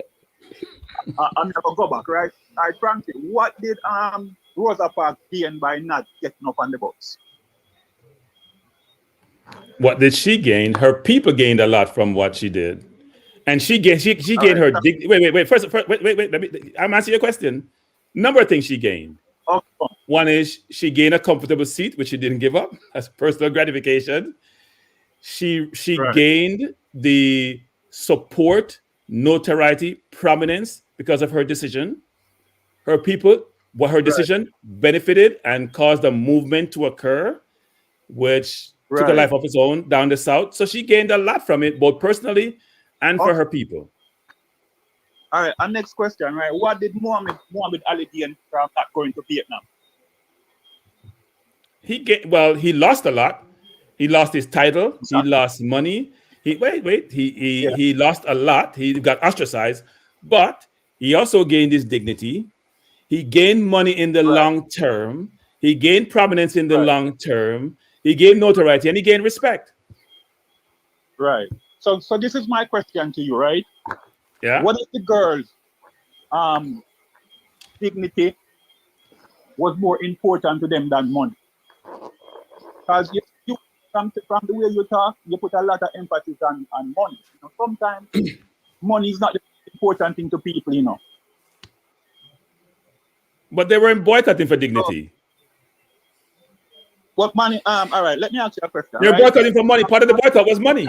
Let me ask you this question, because Brain Drain has a very good question in it. You understand me? The AI says those are individuals, not groups. So his question is Rosa Parks and Ali did not negatively affect others by their action because they were individual, not a team. Right, yeah, in fact, they help others with their action. But we caller, go back to the point of this. What was the rationale for the boycott? And what will they gain after the boycott end? Because Tegat said he can predict that. Can you predict that? Okay. Well, I can't predict that either. Because you know why we can't predict that? And none of us can predict that. And I'm going to tell you why. Right? The only person that can gain something from the boycott is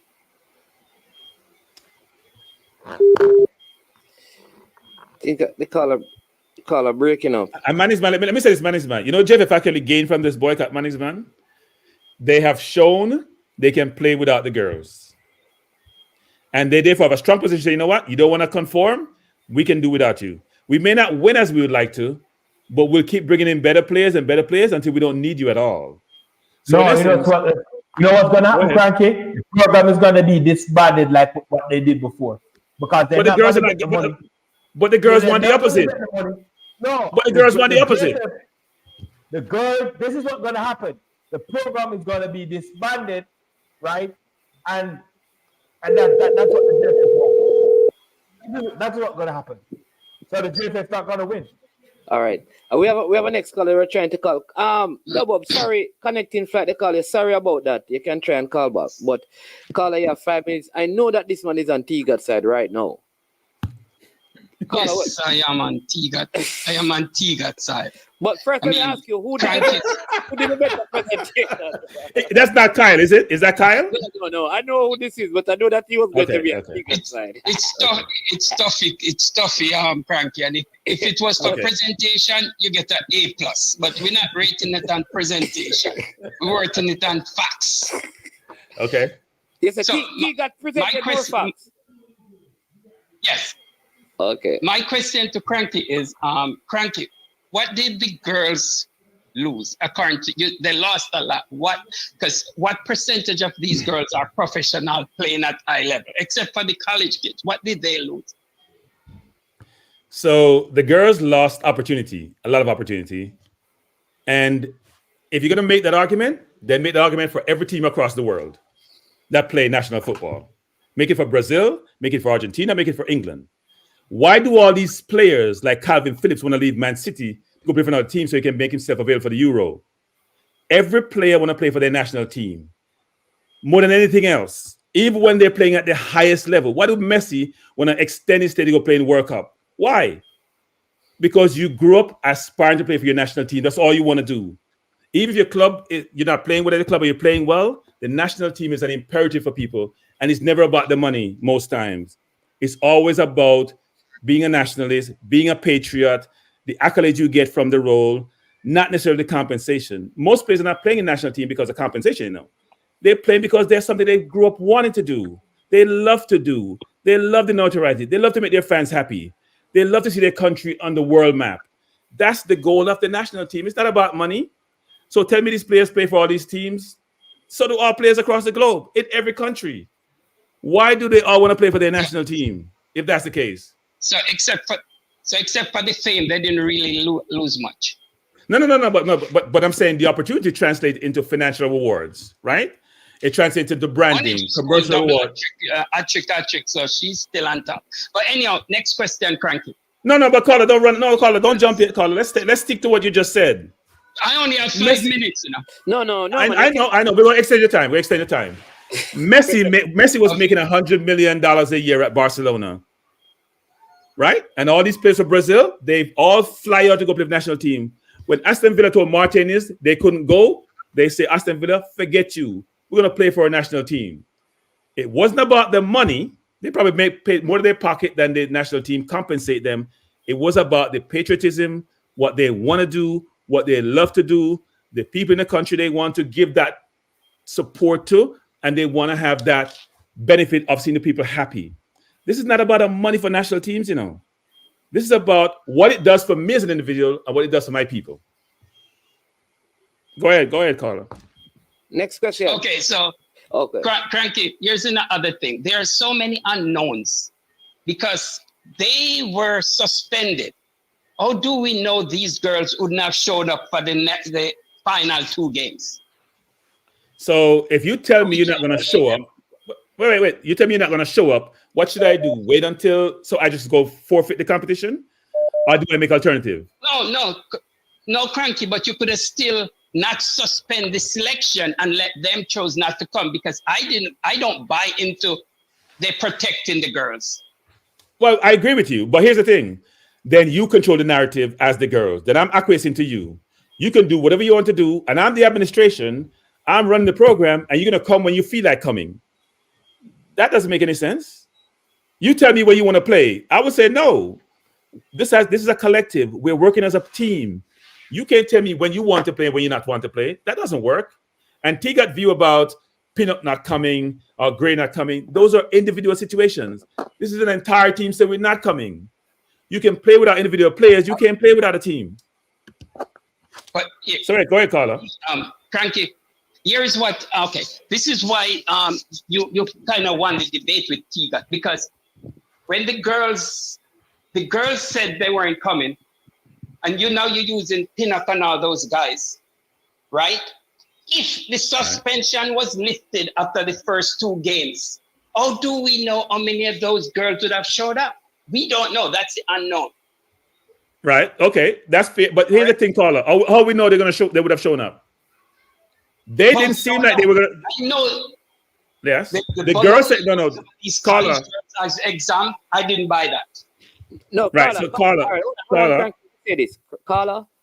I can tell you this. I have personal interaction with a few of the college girls, and they were not a few. Well, yeah, a few is more. What I'm saying to you, of the girls who go to the World Cup, count the amount of college girls, and because of college obligation, 3 of them were not able to come and play. Not because the JFF said that actually. They said that. They said that. So I just want to keep them out of it because. Because I kind of know. Because I don't want to be suffer. Well, I have one more point, Kranky. I agree with your man. With the girls. Yeah, because I don't want to get them involved because right. Both sides said they would have. Okay, let's here's an example, Manningsman and Carla. Let me just make one point here. Jody Brown, for example, didn't have the best World Cup. She playing really well in college. But wait now. Playing well in college. The goal could be the first opportunity for her to redeem herself and show the world what her talent is. But she couldn't. I mean, I know that she would not. She couldn't play, Kranky. She couldn't play. She wasn't available. Her team make it right to the final. It's amazing how those things work sometimes. I mean, we can all give our perspective as to what this is. It's amazing how they work and align really well. That's just my view on some of these things. It's amazing how I'm not available because of college obligation. When in other times during the World Cup qualifiers, I was available. Go ahead, Carla. There's no way Jody Brown couldn't have showed up. That's for sure. But anyhow, Kranky, my last point was a question you asked Tegat, was the benefits. Let me ask you a question. In your negotiation on your job, Kranky, can you come to an agree? Can you name the benefit of a negotiation until it's ended? So you're asking Tegat, what's the benefit? How did the girl benefit from it? Can you see the benefit until the negotiation is completed? Well, no, you can project out your benefits. You go with certain demands. I want more money. You cannot. But Carla, so why are you boycotting then if you can't get in demands? What's the purpose of boycott? If you're going without having, but Carla, if you're going without being able to get your demands, why are you boycotting then? No, but I'm saying you don't know if you're going to get your demand until it's over. Because, in the long run, communication, I guarantee you, will be better after this. All right, Carla. So at least there's one benefit, better communication. So there you go. But I know Tuffy Rudy. He's going to be a Tegat. I'm 100% with the girls. And Tegat, you win this 100%. Next time, just work on your presentation before you come. Yeah, it has nothing to do with presentation. Big up Tuffy Rudy. Bless up, Kranky. Bless up, guys. All right. Bless up, Tuffy. Bless up. All right, I think Sean was trying to call. But then we'll... Sean, just hold on. I'm going to call about double. Hello? Yes. Yeah, man. Finish up your time. Sorry about that. Yeah. All right. Yeah, Kranky. Yes. All right. Why they call you connecting flight? Because you one time you a reason you go all around the world to say something, and I tell you a straight flight me I take. Oh. Okay. All right, continue. Your thing sound good enough, and it is well prepared and is well presented, Kranky. But you say you come back to the... So hold on. Carla, how did Tegat one sound? Man. To be honest, him, but me I stay far from him. but you say him win. All right. Me not understand, but how him win? No. All right, man, I'm explain something to you, right? Yeah. Them say Jamaican food are the nicest food in America, you know, but the better the food taste and the worse are the service, you know. So all right, continue with your line of questioning for Kranky. but Kranky, all right. Don't the JFF have a history of treating players bad? Yes, and indisputable, cannot be disputed. Yes, agreed. Right. All right. So Kranky, all right, let me tell you another thing too, right? Everybody has said the girl them should have choose a different time to strike and a different time to do that. It's just like when you're trying to have a child, you always say you go buy a house first, then you go do the first, and then there's never at the right time to have a child. And there's never a right time to strike. At some point they have to make a point to make a difference. And if they tried and they failed, then so be it. But at least they tried to make a difference. And if they were treated properly, I don't think they were right. Yeah, I think when you strike, though, caller, you have to be strategic when you strike. You know, first of all, you always try to strike from a position of strength, right? If I strike, this is how it's going to be detrimental to the party I'm engaging with. Second, what benefits am I trying to derive from striking? What am I trying to gain out of striking? Is that clear? Yeah, but and third, what's the probability of me achieving my objective when I strike? I don't see any of those for the girls. I don't know who advised them, but I don't see what they're going to gain from it. Wait, caller, here's the thing. Most people think I'm not on the side of the girls. I'm not on anybody's side, by the way. I am trying to look at this logically and say, did the girls make the right decision? Because I don't disagree with the girls. The JFF is who they are. They're not going to change. It's not their fault they're incompetent. It's not their fault they're incompetent. It's just who they are. So how do I work around this incompetence to achieve my objective versus trying to go to battle with them? Here's the thing, caller. People know why most times a company who settles may still be right, but they settle because you know what? When they look at the lawyers' fees they got to pay and the bad publicity they're going to get, and they marry it up with how much I got to pay out, they say, you know what? Let's just settle it and let it go away because it's going to cost me more to continue this case than to settle. Doesn't because the company settled doesn't mean they have lost. They were wrong, you know. Most people have that misconception because the company settled. That means the person who took them to court was right. That's not the case a lot of times. But Kranky, let me use this as an example, right? You and Tegat have a debate tonight. I mean, no 5 o'clock and 6 o'clock tonight. Tegat think him about win the debate. He never know where you are going to come with, right? So the same thing with the girl then. They thought they were gonna have the way, but the JFF just find some other girls at here. Right. So no, and you're right about a caller. They may not have anticipated that. But here's the thing, caller.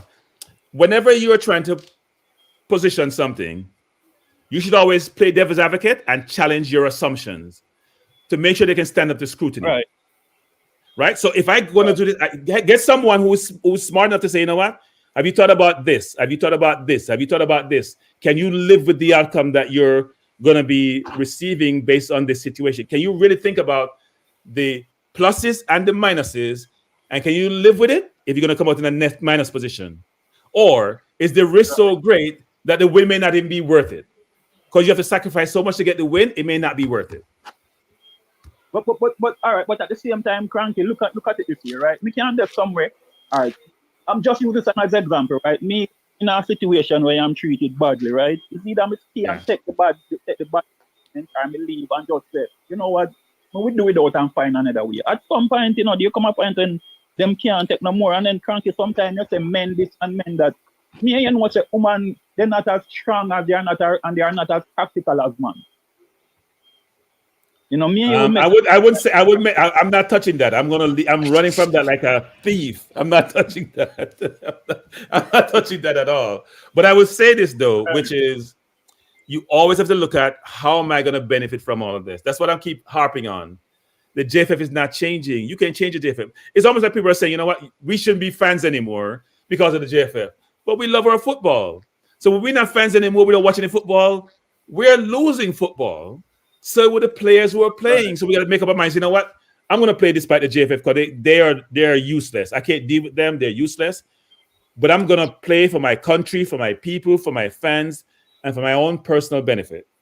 Even though I may not be happy with the facts and circumstances, And guys, let's be fair.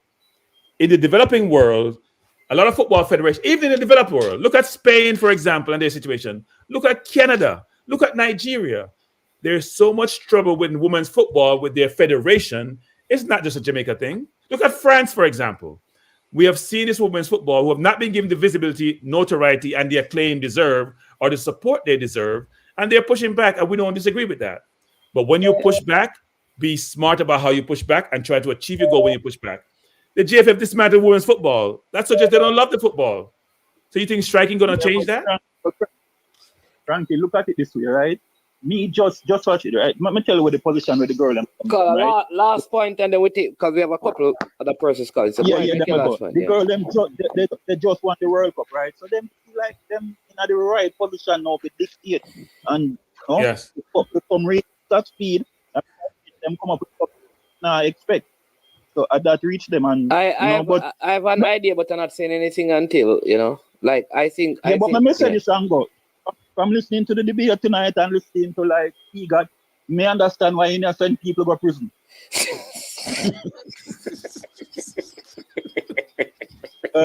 Tegat is so innocent, but he got himself right to prison. No, I thought you were going to say because of lawyers like Tegat. That's what he's basically saying. Pick up yourself, caller. But we have a next caller online right now. I figure this caller is on Tegat's side of the argument. Caller? Yes, you know. Also much Tegat caller calling, man. I don't understand management. How much Tegat caller calling in? Well, they're not on Tegat's side because he did good, They're just on Tegat's side because they're on that side of the argument. Yeah. Basically, that's it. Yeah. But if you talk about presentation, Kranky present himself very artically. Tegat is nowhere near to Kranky to bring across him argument. Be honest. Yeah. Tegat, we're not hearing you. Hold on. Tegat, I thought you were on mute, but we have not been hearing you. All this time, we thought you were talking, but we're not hearing anything at all from you. So you need to fix up something over there. Maybe your battery died. Go ahead, caller. Is it better? Yeah. Is this better? So We're just hearing you now, yeah. Kranky win the presentation by 1,000,000 miles. But the honest point is, where Tegat stand, that's where me stand, basically. Yeah? And the girls, them deserve... Hold on, caller. You tell me now, Speaky Spokey like Kranky? No. Not the Speaky Spokey. But no, that's not much to do with it. What me say. No, but hold on, I said the same thing what me say. Yeah, but it's how Tegat. Tegat, but it's how you lay out your statement. You get me? That is the whole thing. How you spread it out on the spreadsheet. Away from. But when it comes to the argument, when it comes to the debate, are the girls support upon that 100% without hesitation? You understand? Because the fact is, in life, you have to stand for something as you fall for nothing. And the girls, them stand for something, them stand for what they believe in.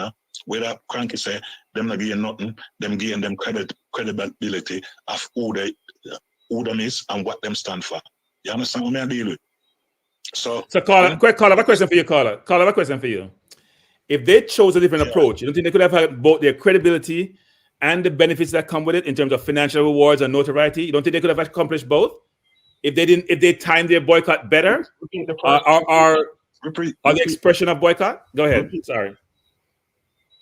No, go ahead. Repeat what the first statement. So my statement is this: if the approach they took, that I'm saying, I'm not sure what benefit they're gaining, but if they employ a different strategy, which is, you know what, they decide to play the qualifiers, they threaten to boycott at a targeted time when the JFF had no choice but to acquiesce some of their demands. So, for example, they make the Gold Cup and they say, when they get to the game, say, you know what? Let's sit down and talk because we're not going to play the Gold Cup. And the JFF see that money on the horizon, that they're going to miss out from this when the girls not playing. And they're going to be fined by CONCACAF. And the girls are saying, we're going to withhold services. They may not do so because they aren't the Gold Cup, but their threat is so significant and so material and so timed so well that the JFF is forced to make some decision or some concession. Would you think that's maybe a better option than when they chose to do so? That could happen as well. Yeah, that could happen as well, yes. But remember this, Kranky. We're human beings, and sometimes when things get too much, yeah, you hear them say pressure bust pipe. Maybe the girls them under too much pressure of that going that to with JFS, so them just explode. We human being, that's how natural it can happen. Yeah, but I'm never said to you, Kranky, yeah, you's a man who say he's accountants, yeah, and we hear speak about accountants all the while. I listen to you. You sound like he's a brilliant accountant. Now you working for an accountant's firm, yeah, and every 14 of the month you're supposed to get paid. And for 9 months, you're constantly working for this firm, yeah, and not seeing a paycheck. Will you continue go on working for them? You wouldn't understand some way to find out what's up. Let me ask this question. So, after 9 months, and both for you and Tegat, so after 9 months of not getting pay, you finally get the pay. Is that the best time now to take action? You finally get the pay after 9 months, man. It's coming, man. Remember we worked on the premise, you know. That remember now, all of this came up because the girl said, because remember, there is no information out from their representative, the Fifth Pro people today said that the girls did not say they didn't get paid. Because they're admitting that all the girls were paid. And that is not what they said on the interview. Yeah. But listen to the girls' interview from the CMD happening when them have it. I listen to it. But the fact is, man. Them girls none of them two girls never said them not get paid, or the girls them not get paid. But them say some girls money, like them not get the right amount of pay at the money where them supposed to. No, Carla, I'm gonna stop you there. They said there were two questions asked. Ricardo first asked the question about payment, and Bunny talked about match fee from February. She talks about per diem. He didn't ask the question about the World Cup money, and she said some girls still have not gotten paid. She didn't say she didn't get paid. She didn't say Spencer didn't get paid. She said some girls still haven't gotten paid. That's why the contention came up, and we have all these discussions with Chung, which materialized in nothing. It's like 9 hours waste of time. Because Chung came to each of those meetings, not explaining, not really telling us some conclusion to what's transpiring. But the girls said they did. Bunny said this. Bunny said some girls didn't get paid. And now we heard that's what Chung was emphasizing. Chung was saying that they got paid. Some girls still not get them money, sufficient money. Yes. What I can't remember, that's what she said. She thinks some girls not get them sufficient money. But some girls still didn't get paid. No. I played it back on program. Some girls still didn't get paid. We need to watch it later. But you answer my question, Kranky. Would you still go on working for that accountant's firm? Or would you take a stand when it comes to your payment? Because remember, we are living in an environment where it takes cash for care. And come on, you not playing football like back then when you're young. And these girls now are playing, and them go out there representing the country to the fullest, bring with a level where nobody expect it. Everybody did notice that we'll go out from the first round and we pass that and reach to the round of 16. That's all great. So, and yes, statistic. Remember before the World Cup start, them I got 12 players. Luggage not play for airport, them come play practice match in England.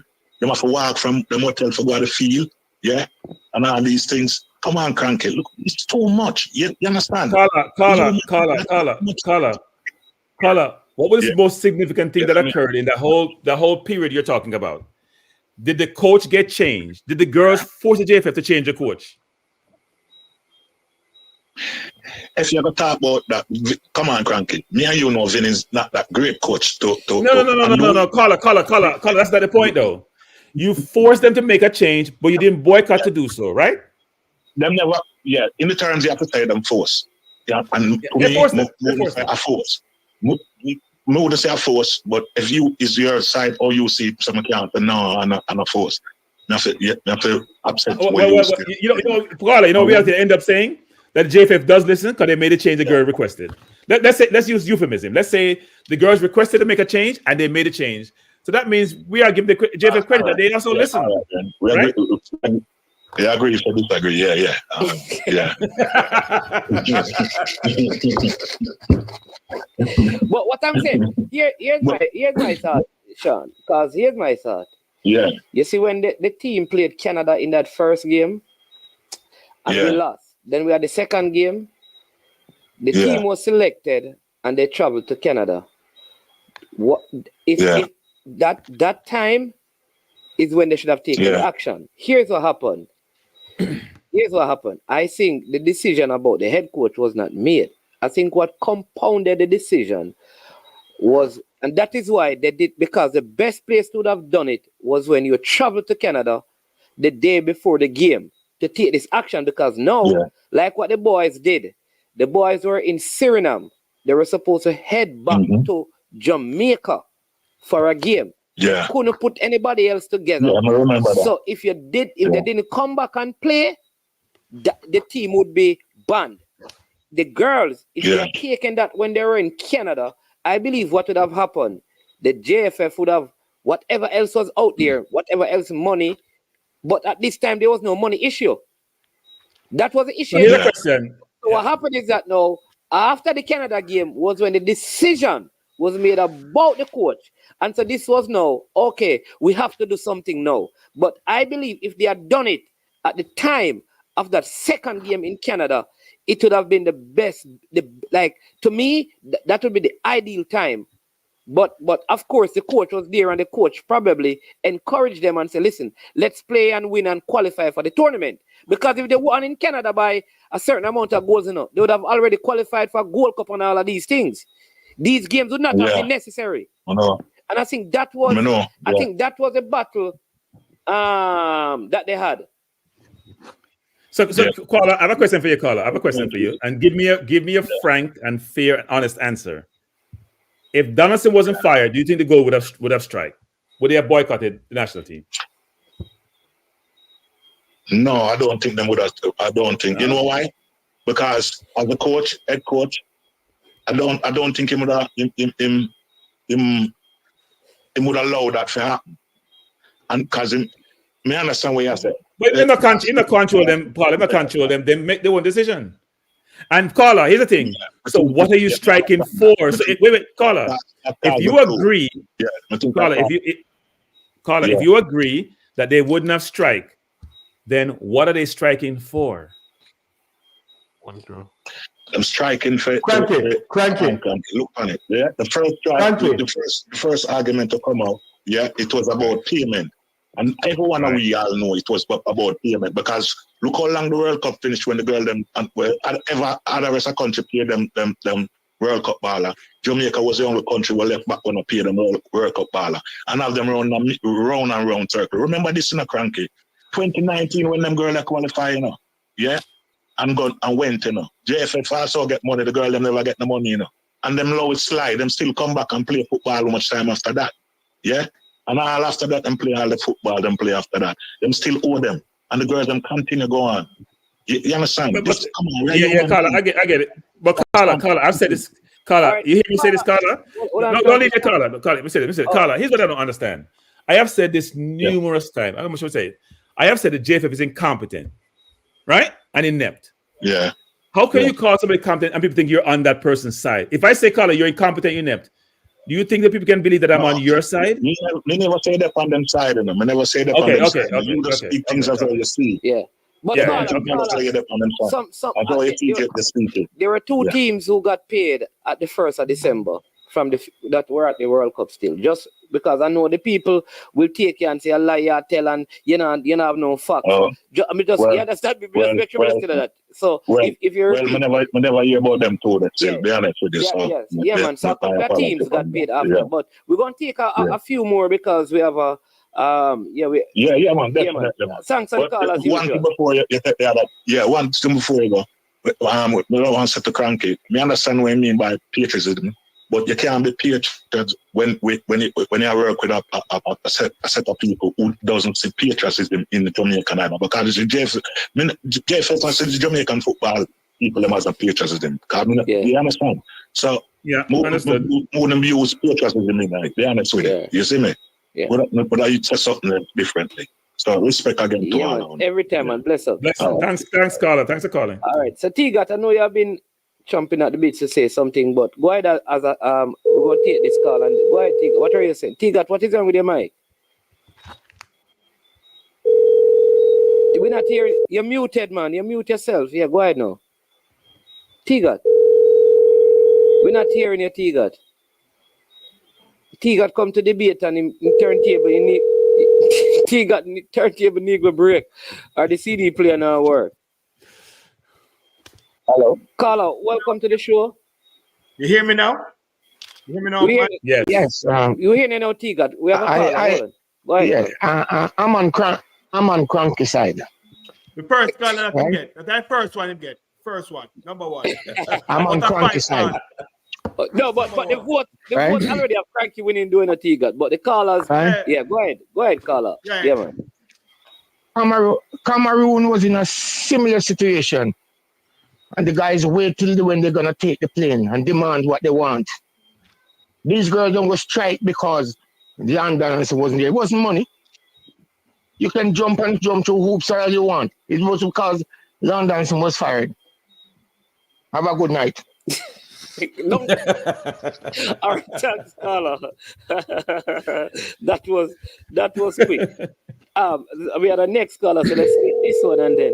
All I'm saying, Tegat, like you see the Canada game, that is it. Yeah. But I think because Lauren was still in position, that was. Right. I understand. Yeah, I understand. Yeah, that was a good one. That was a good one. It was. Yeah. Caller, hold on. Caller, welcome to the show.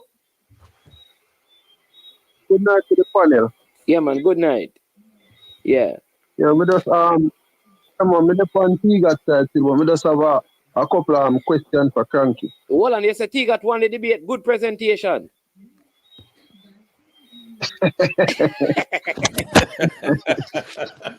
Yo. Yeah, set me up, man. Into the man don't send the pan Tegat. Yeah, set the prasta. No. Being on your side, Tegat, being on your side don't mean the man is saying you won the debate, you know. He's on your side of the argument. He's not saying you win the debate. He's not trying to be smart. He's not trying to be smart.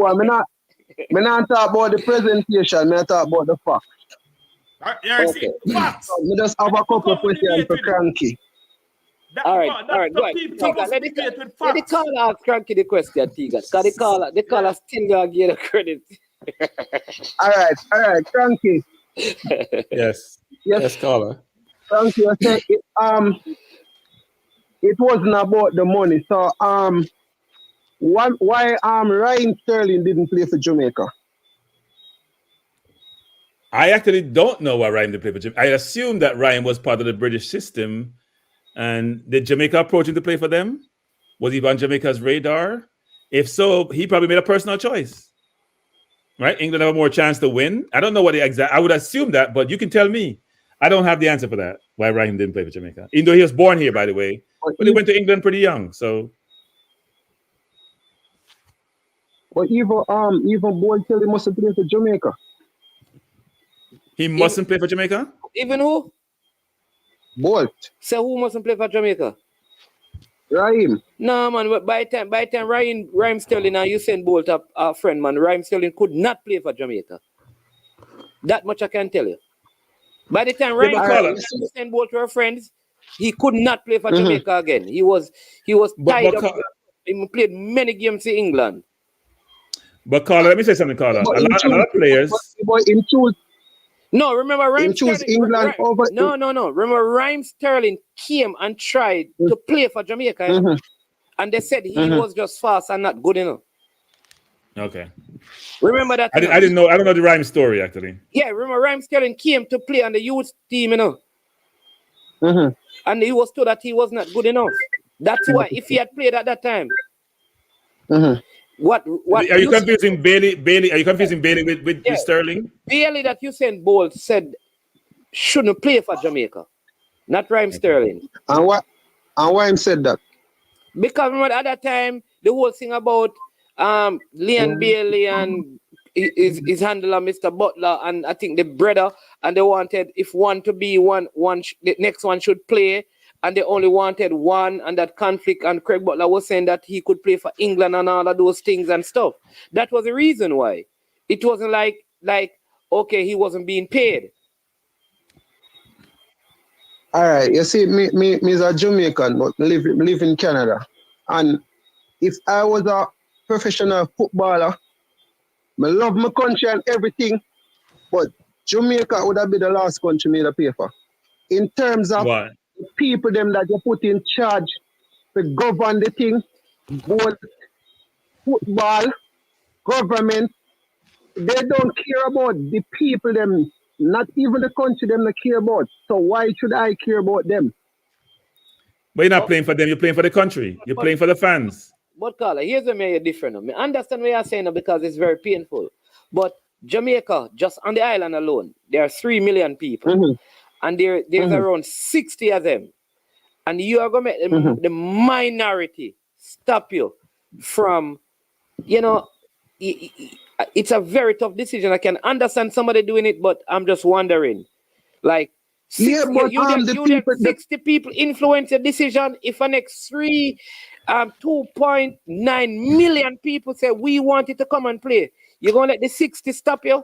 Well, I don't still. But man, if the people that you have at the top, we govern the thing and have the best interest at heart, not doing what they're supposed to do, you're going to lose courage, brother. You're going to lose it. And that's what happened to the girl them. Yeah, I understand this perspective. Why you think them are a great play for Jamaica? You think it's because the GFF is a great organization? It is because of people like me and you. That's the point I'm making. That to me, the value of the people, because if that is the case, listen, you see if that is the case, you see if people feel that way, I don't believe any Jamaican should live at Jamaica when involved in a crime. Because how them people are so wicked. Why me I would have put a house here? Why me I about to buy a car to live here? Why me I run a business? Every business will lift up out of Jamaica. Because how Jamaica wicked and the 100 man were kill off Pitney and thing. We can't operate. That's all I say. It's hard to operate like that. Me don't know still, but maybe. But with all honesty, most of the players them will come for play for Jamaica. If them was to represent England, them wouldn't have they wouldn't make England side. So some of them don't have no choice but come play for Jamaica. Well, I don't say that. We don't agree. I understand what you're saying, but you know that there are players who play like John Barnes wanted to play for Jamaica as well. It's because Jamaica wasn't competing at that level. John Barnes wanted to, so even at John Barnes and I said Ryan Sterling wanted to play for Jamaica. You see, I would have rather play for like in a Captain Earthborough time. I would have played for Jamaica but no one at this present administration, no way. Carla, you know the truth is, Carla, you know that players in Captain Burrell time still not get money up to today. Lots of money up to today. Them not get them money from them time there. Up to today.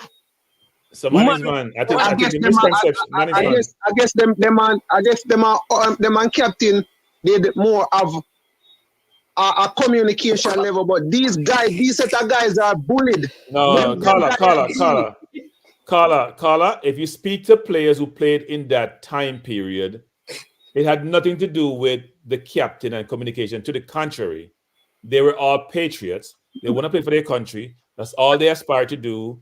It wasn't about the money. And they didn't have money than a lot of them, but they want to play for Jamaica. They weren't playing for the captain. They weren't playing for the JFF. They weren't treated right. They got to miss flight. They got to take 4 and 5 different connection flights. Let me tell you this, Colin. Let me remember. 2015, you remember what happened at the Gold Cup? With Captain Burrell and the players? You remember what happened? There was a boycott, You remember how Damian Lowe said he got into the team? Because after the Gold Cup, the players boycotted the Jamaica team when Captain Burrell was there. They Joby McAnuff and the West, them decided them not coming back again because of how they've been treated. That's how Damian there's a history here. There's a history here, actually. And it's despite the JFF. It's despite the JFF, not because of the JFF, why players are playing for Jamaica. So we can't use the JFF as a basis to say we're not playing. Yeah. The players will find a way to work around the JFF to achieve their objective and not to be distracted by the JFF and what they do or don't do. You know, a good example is was it Shelley who they were trying to get out of the 100 meters once to put in a thing? Yeah, way back when she first started out. Yeah. You remember that whole thing, right? Was it Shelley that they were trying to get out to put in? I think she was one actually. There was one situation with Merlin, and I think Shelley was subsequent to that actually.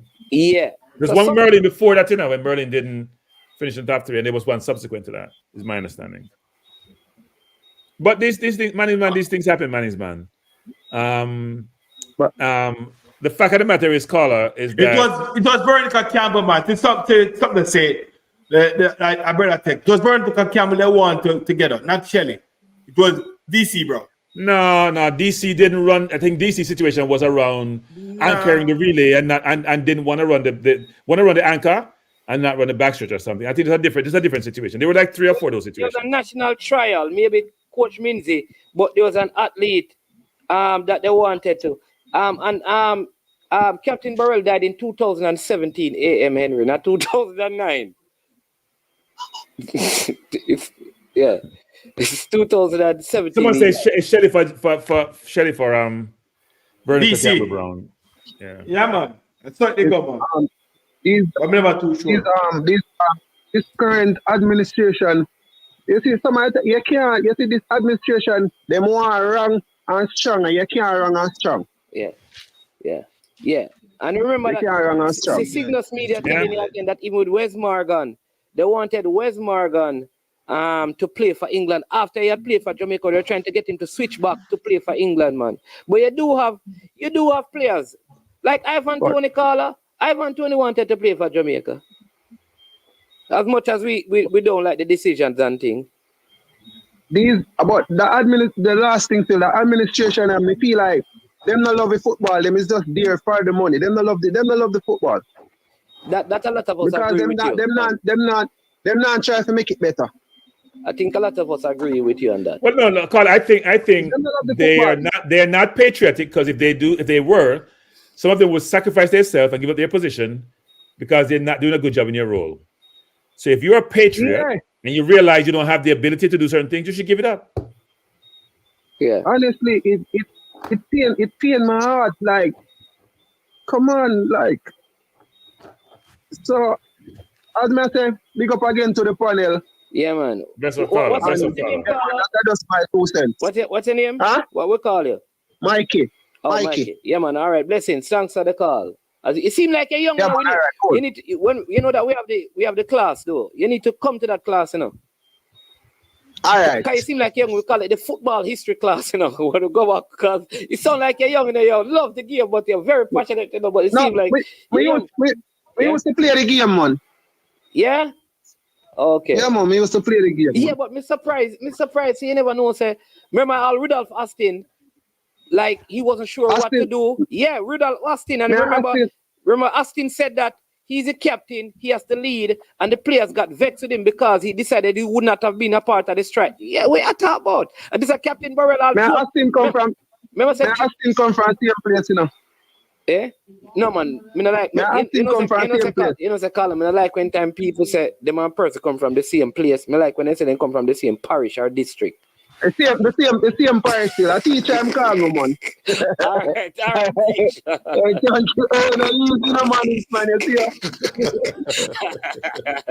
All right, so big up. Yeah, man. Cool, man. All right, cool. Yeah. But Tegat, yeah, do you concede? No, I'm concede that all of the callers will win. All right. All of the callers will win. Hey, Tegat. I hope the girls don't think they won. This yeah, man. All of the callers them say win. You don't see that management. You know what is funny, Tegat? The polls, right? The polls right now, are only 23%. Kranky is at 61%. End of the poll. 109 votes, and it's 52 minutes. 61 person said Kranky won. What is 23 said Tegat won, and 16 says no one won. That meant the poll hack, you know, one man on a vote or 3 times. He vote on his computer and phone, you know, in girlfriend phone. Yeah, that's that. Management. That's why I'm getting 23% management. That's why I get 23%. Yeah. You see, all these people, we just figure out what was happening. Hold on. Hold on. Tegat. Go ahead. You know what I realized, Tegat? You see that time when your mic wasn't working, your microphone wasn't working, I figured out that you were texting the people to call in. As soon as the call him done, your mic start work. With the paper facts and paper, and Kranky come with emotion and stuff like that and whatever. But we So have the Tegat, facts, honestly, you really believe you want to debate though? They win it by far. You understand? By far. Oh. Don't lens him get.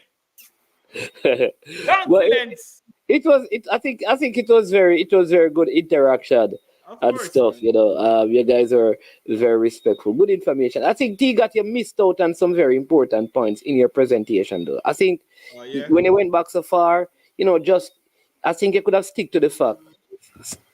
Stick to some other things. Here we have a next caller. Who is this? Oh, bro. Guess who's on the phone? The Axeman. I don't know where. I don't know what La and Tegat is in, but I wasn't going to call him. But he's saying that he won. But so let me give my thoughts on everything. What's going on, Tegat and Kranky? Good night. Wagwan. Big up yourself. Yeah, man. I'm there. So, all right. First off, I'm definitely siding with Kranky. As a person that used to be on the debate team back in high school, it's basically how you present your presentation, and when you get asked questions, how you answer the questions, right? For me, Tegat wasn't doing bad enough. Kranky made his point. Kranky delivered his topic. Tegat delivered his topic as well, even though Tegat was going around in a circle. But for a good portion, Tegat was doing okay. But when it came to Tegat answering Kranky's questions, I think Tegat, he wasn't doing that. Mm-hmm. Go ahead, man. No, man. I'm saying you're right. Go ahead. Yeah, so Tegat, you weren't answering the questions. If you had answered the questions forthrightly, even if you would have said to Kranky that, you know what, I am not sure what would have become of the girls, you know, because everything isn't finalized. That would have been an acceptable answer, but you weren't answering the questions. But I did say that. On the long run, I did say that.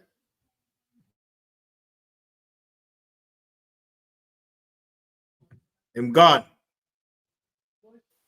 Joe. We can't hear you now. Joe, you said so just go back to a little bit, and then I think I was saying that when Kranky asked the question to Tegat, Kranky's question was, you know, what was the positive of the girls not showing up for the games? Tegat, you didn't answer the question. You eventually answered it after a couple of callers called in. But my thing is, like, when you get asked a question, especially in a debate setting, you're supposed to answer the question. If you had answered that question forthrightly, even if you never knew the answer, but you just say, you know what, I don't know what would have become of, you know, them not coming, but just answer the questions. I felt like you were going around in a circle. Yeah, and he didn't, and I don't think he also asked any good question. We can. I don't remember the question that he asked, Kranky. I don't think Tegat remember the question. No, I don't think you remember the question. He's a biased man and a biased man. You come with 80% Kranky and 20% Tegat, you know. No, Tegat is not. And I don't. No, man, I'm talking about management, man. But you're good, man. Man come 80% Kranky and 20% Tegat. Okay. But if never know say Tegat could have fight, you know. Go ahead, Joe. Even before the debate started, I had my side that I, was leaning on. I had my takes on the whole. right? But I tried my best, and I felt I did a good job. I put my feelings aside and listened to the debate. And as Manning said, you never ask a question to Tegat. But Tegat, you have very good points, but when you get passionate, you get loud. And I used to be like that, and that's something that I had to work on. Like I used to get like very loud, and especially when people weren't agreeing with me, I would get annoyed. And growing on certain things, especially in my job field, I realized that no, it's something that I must address. And as I said, Tegat, you had very good points, and you could have won the debate in my opinion, but you just get really passionate and loud, and that can make you come off as like you're not accurate, or you're just getting loud instead of proving your point. So yeah, but definitely Kranky win. And I called him Tegat because you said everybody was calling him for you. So Yeah. that is why I called him. all right, big up Joe. Blessings, a lot more I could say, but I'm just going to touch on that. So blessings, Tegat and Kranky, blessings, man. Yeah, man, blessings. Bless a call, and thank you for calling in. Thanks, yeah, man, call. that's Drew Fortis right there. Big up All right, yourself. listen. Some of the people, some of the times when you're on the phone and I laugh, is just some of the comments. Like some of the comments, Coach Mindy said, "Facts by Tegat not presented convincingly." Hala Madrid said, "Tegat got massive points when his mute button failed him." So the comments are hilarious. Hey, listen. If you listen to, I think Fana. Not like I don't understand. Yeah, great. All right. Listen, this is no 50-50 caller. I'm not sure which side he's on. Welcome to the show. Well, it's very good that you don't know what side I'm on. That means that I am very balanced when I speak in the chat. That's all that means, But anyway, I just want to touch on the debate. I think it was a great idea to do something like this, where you had, one arguing for one side and the one arguing for the other side. In my thought process, when I look at all of the things that have happened between the Reggae Girls and the JFF, I have always tended to lean towards the side of the players. I have never been an administrator for any football federation, but I have been a player. And so I'm always going to lean that way in how I think. Now, I think the question that Kranky was trying to use to really beat Tegat with was, what was the actual benefit of the girls' stand? Yeah. And I think, similar to what Drew was saying, because he kind of fumbled around with the answer for that question, it seemed like almost the nail in the coffin for him, right? And I think, as Drew was saying, it took some callers kind of pointing out a few things of how he could have answered it, where he started to try to answer the question after the fact. So I have to agree there. I think in the moment, Tegat, when you get loud, it comes off as if you're panicking, right? And I don't know if you do it on purpose or why you do it, but I think your points tend to get lost when you start to talk louder. So just for me watching, I would say next time you debate, try to keep an even tone so that it doesn't look like you're panicked in any way. All right. So that's my advice for you if you ever debate anybody else on these platforms. But I think what we need to realize as well, right? We keep trying to say, boy, which one of the two factions won. But at the end of the day, I believe that it's not a football match. Nobody gets 1 point, 0 point, or 3 points. Both of them actually lose. The JFF lost and the Reggae Girls lost. So I think, if I was participating in the debate tonight, no matter what side I was on, I would at some point out that neither side has won. Because the JFF told us that, a win for them is the fact that we got to see all these new players. Oh, Manning's man, when you look at the squad that was used for these two games, what player did they find? Izzy Groves. Izzy Groves wasn't supposed to play for us from before? Yeah, she was. Yeah, she was not. I think she said that she was in some camp. And let's eliminate Izzy Groves. Yeah, let's eliminate Izzy the Groves. two. We mind the player. She couldn't play because of issues with the passport. So we didn't find Easy Grove. So let's kill that narrative. No, we didn't find. I would say that we didn't find anybody because the players who, like even the goalkeeper that came, Mensa, she has always been in and around. Every single player has either represented us at the U17, the Yeah. U15, or the U20. There might have been maybe one girl that I had never seen her name before. So this That's narrative Melissa Johnson. Melissa Johnson was in and around. Correct. Walker, I think Walker is probably newish. No, yes. Walker was the only girl that had never represented Jamaica at any level that actually played. Yeah. And every other player that they said they found was a player playing for Cavalier or Reynolds or Fraser's with. Right? So if you want to count them as being found, then fine. But we didn't find any new players. So this whole narrative that the JFS come in with, boy, it was a good thing because we found all these players. Let's think about when the boys boycott the game in Austria. That is what you would call finding players. Some players in that game have actually turned out to be starters for the Reggae Boys main team. Yeah. So that boycotting actually bore some fruit in terms of the depth and the quality of the squad. Yeah. Not saying that no girl from the can make the main squad or whatever you want to call it. I don't want to sound bad, but I'm just saying nobody won. That is what I am saying. Not a soul won. So in this debate tonight, Kranky did win. But the bottom line to all of this, or not bottom, why so that the final thing for this is not a soul won. The Reggae Girls have not won, and the JSF have not won. But also, Jason, do you remember the question? It's like, you remember the question that Kranky asks Tegat, which is what I'm saying to Tegat. I don't recall the question that Tegat asked Kranky. Because remember when I asked him when Kranky finished, he said no, he will do his presentation first and then he will ask his question. He didn't have a question and then Kranky asked and then he asked a couple of questions. But the questions weren't strong because they're not even remembered. And I think that's part of the debate you have to do. Once you have asked, the person have asked you a question, part of your counter, even if your answer is poor, is to strike back with a question that helps to solidify your point in the argument. And I don't think Tegat also did that. Yes, I agree totally. And a part of winning a debate is your preparation and your presentation, right? And I see one of the debaters on screen in a blazer, and I see one in one jersey. So that's a part of it. Umbro jersey that you Adidas.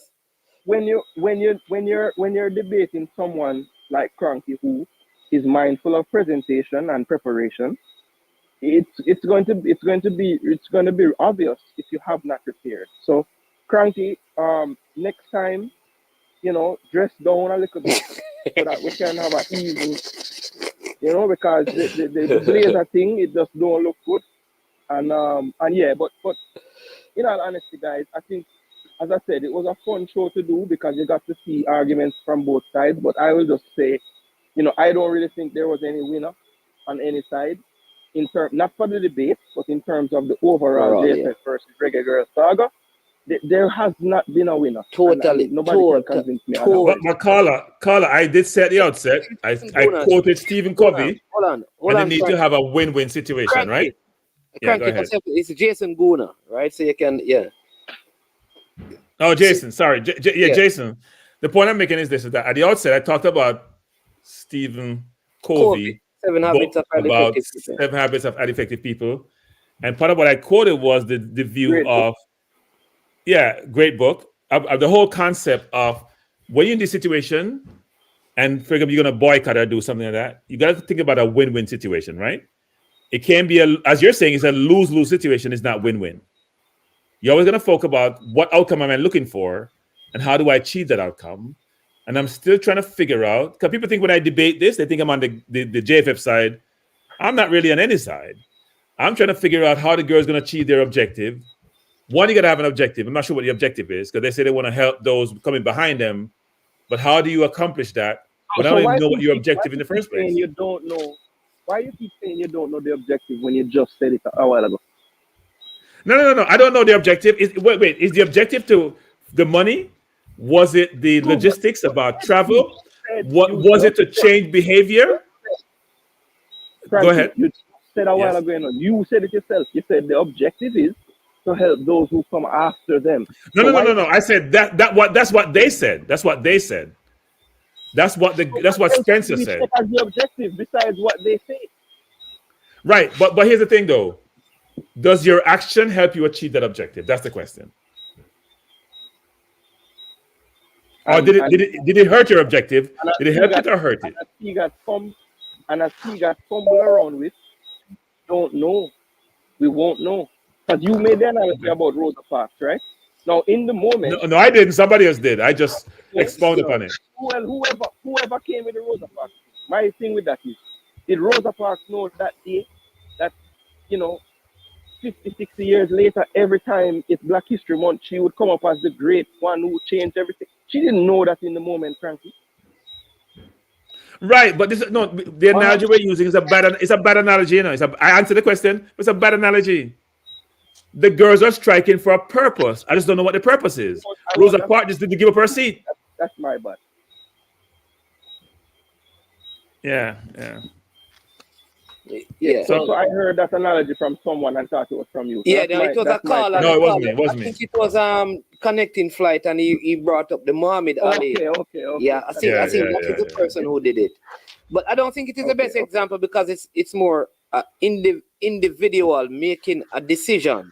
And the one thing that Tegat said that I agree with is we can't say the objective has not been achieved because it could 10 years down the road, this day, this time could be seen as the thing that led to X and Y changes. But in the immediacy of the thing happening, we can't, there is no clear benefit that we can see for either side. Like I said, it's a lose-lose. But 10 years down the road, we could see such policies implemented or girls standing before they even play, certain things are done that we can look back and say, the crop of girls who in 2023 took this action were the people who led to this. Maybe. Man, I try to extrapolate what those benefits may entail going forward. I am still struggling. Knowing who we're dealing with. If you're dealing with reasonable people and you say communication is a problem, travel is a problem, money is a problem, how you treat me is a problem, how are you going to fix it? Reasonable people may make reasonable decisions. I don't think the JFF are reasonable. So we will hope that we have a different iterations of the JFF. And if you have different iterations of the JFF and better people come in play, by default, they will do better. So you won't have these situations. That's my struggle. Here's the last point I want to make, right? I think that something that definitely hurts the girls and how they're viewed at this current moment is the stance that Damian Lowe said the guys are taking right now. Yeah. Because, they have taken the stance that, look, like Kranky is saying, these guys aren't going to change. We know they're not going to change. Let's just put our heads down and try to achieve what we want to achieve and just block out everything else. And I think with the guys taking that stance, it makes it very hard for some of our fans to understand the stance that the girls are taking, knowing that the boys are dealing with the same administration and are still showing up to play. So I don't think that is helping their cause at all. Because we are looking at them saying, well, the reggae boys deal with the same stuff and they come and play, they show up and they just shut them out and play. So, I don't think that really is helping the girls at all.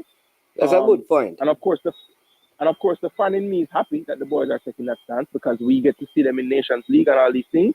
But the human side of me understands because if I am a professional player, I'm not. Everyone wants to harp on the money. I think it's deeper than the money. I think it's like, just communication, professionalism. If I'm coming to play for a team, I don't think it should be, me having to run down who my physio and my team doctor are going to be. I don't think those are things that, that shouldn't come as a surprise that they want to know these things. But I think some of the fans are like, well, who cares? When you show up, you find out. But it's deeper than that, guys. It's deeper than that. And I don't think people realize that. But yeah, that's all I would say. All right. Big up, that's Jason Guna for you. Jason. only Arsenal people can sound so smart, you know. I'm telling you. You can tell when an Arsenal person is called. Right, Tegat? I'm telling you. If it was debate to decide who win the Premier League, you know, Arsenal win it. Let's see who this Manchester United fan. You see, first Manchester United fan call and them have the thing playing in the background. You see them still? Hello? Oh no. Oh no. No, we have taken the debate on a different trajectory.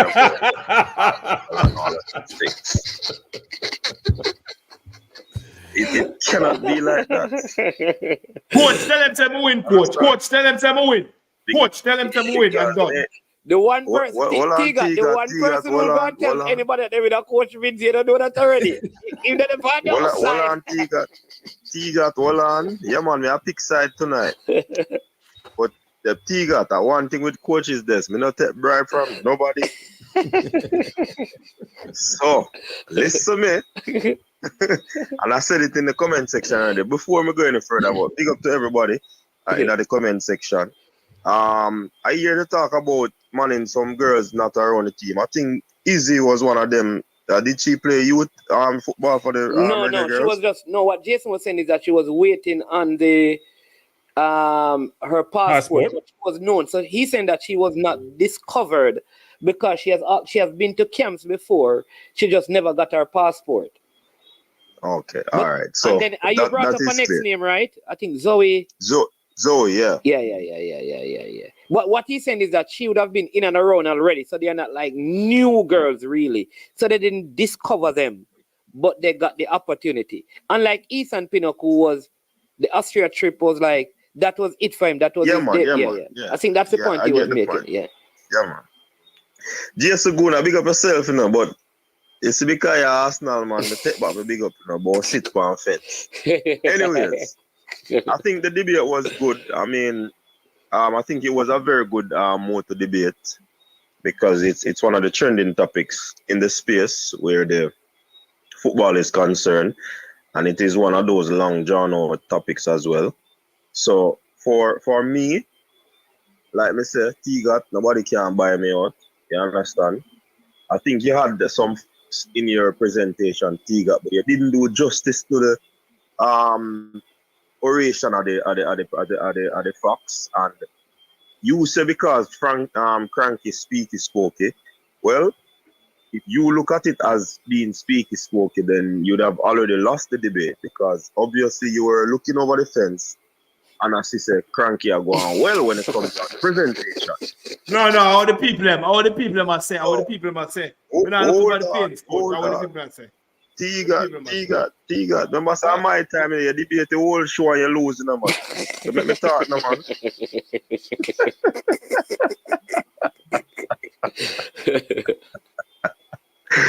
You debate the whole show and lose, Tegat. But yeah, as we say, Kranky put forward his points very solid in a manner where even if he was on the side that is contentious and might be on the side that could be going down the drain, Kranky presented his side of the story very credible and you want to believe it.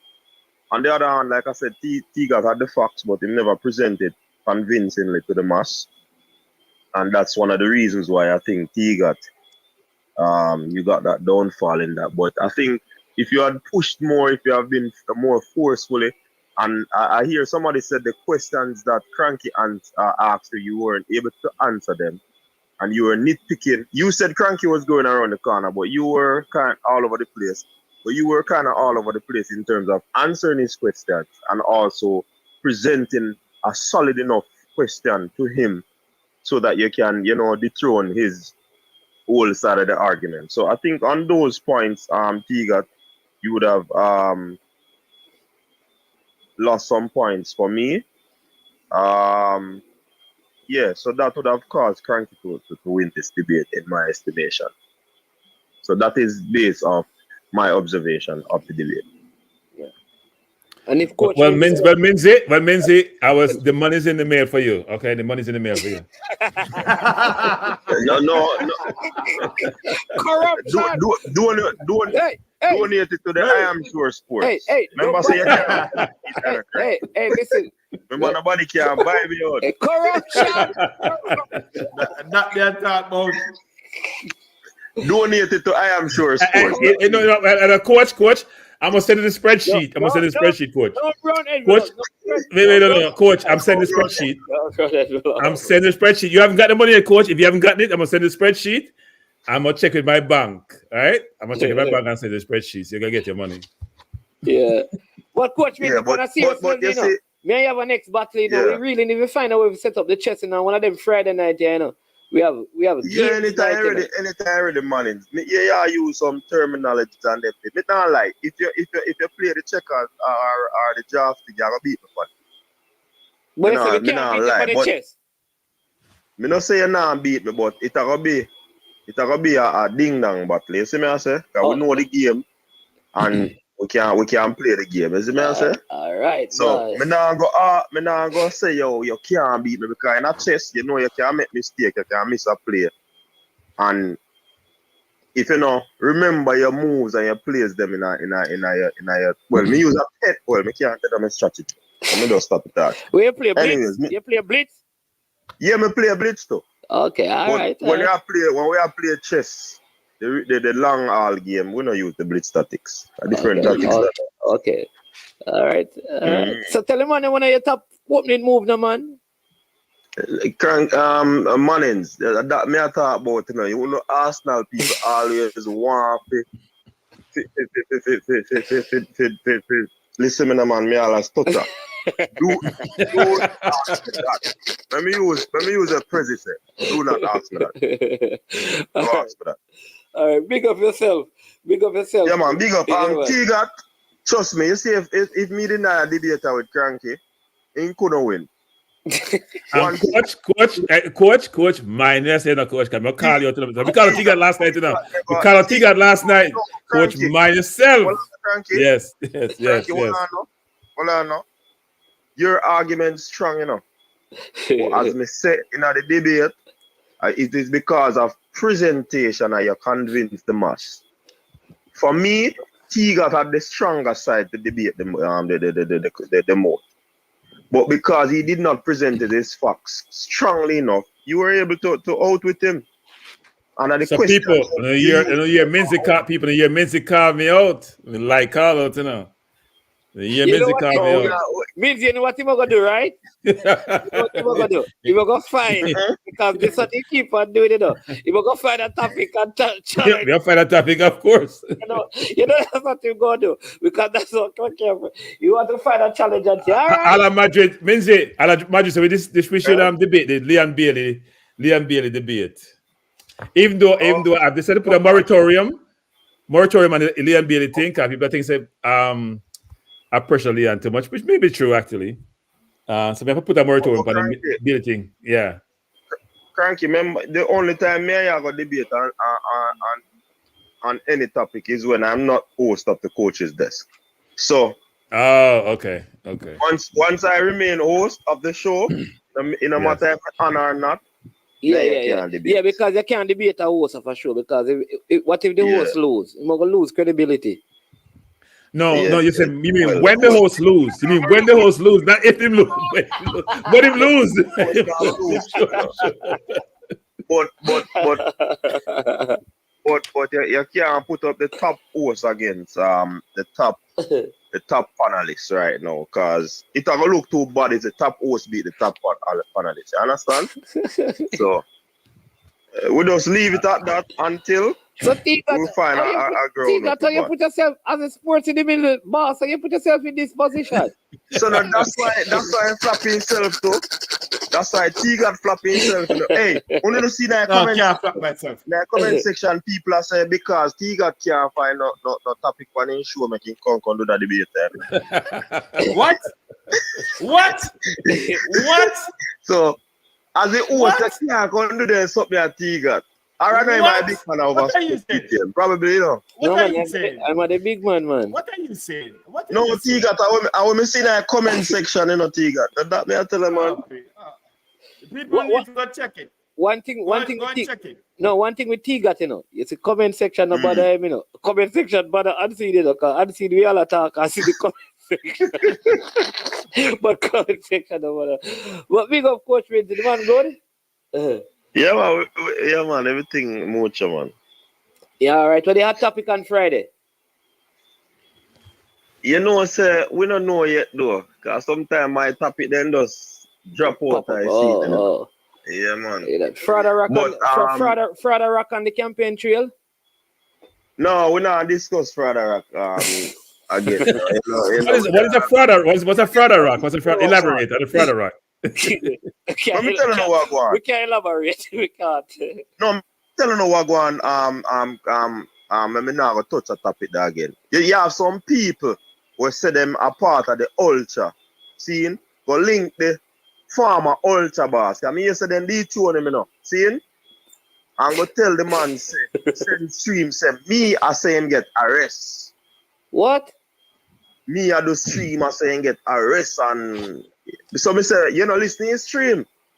Anyways, we don't want to talk certain things online. Anyways, but we are say, yeah. The people That in company is stream and I listen and them are care about information wrongfully. You see, anybody who do it, we're going to bed. Yeah. Go to on a bed. I want to stop them foolishness. I don't want to bring segregation. I don't want to bring division. I saw want to stay. I want to leave them girl child thing there alone. Carry this to say when I know that say.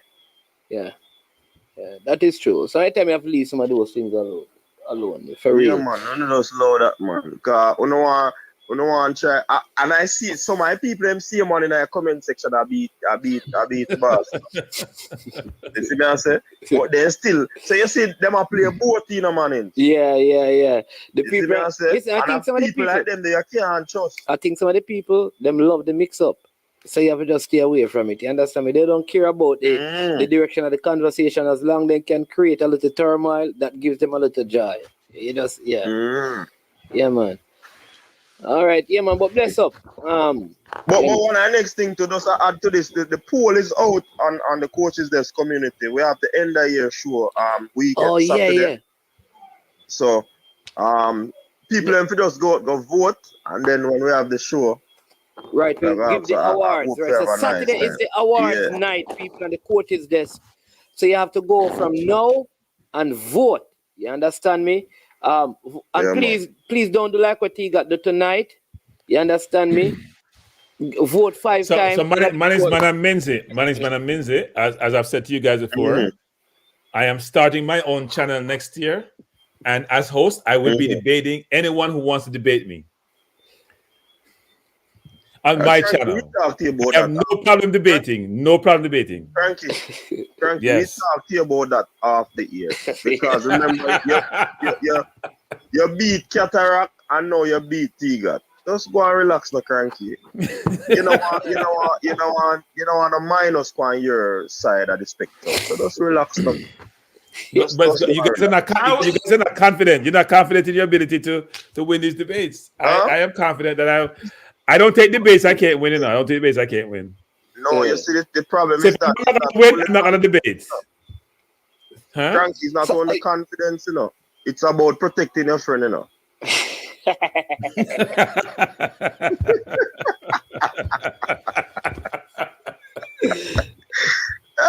Me know I would give me side here.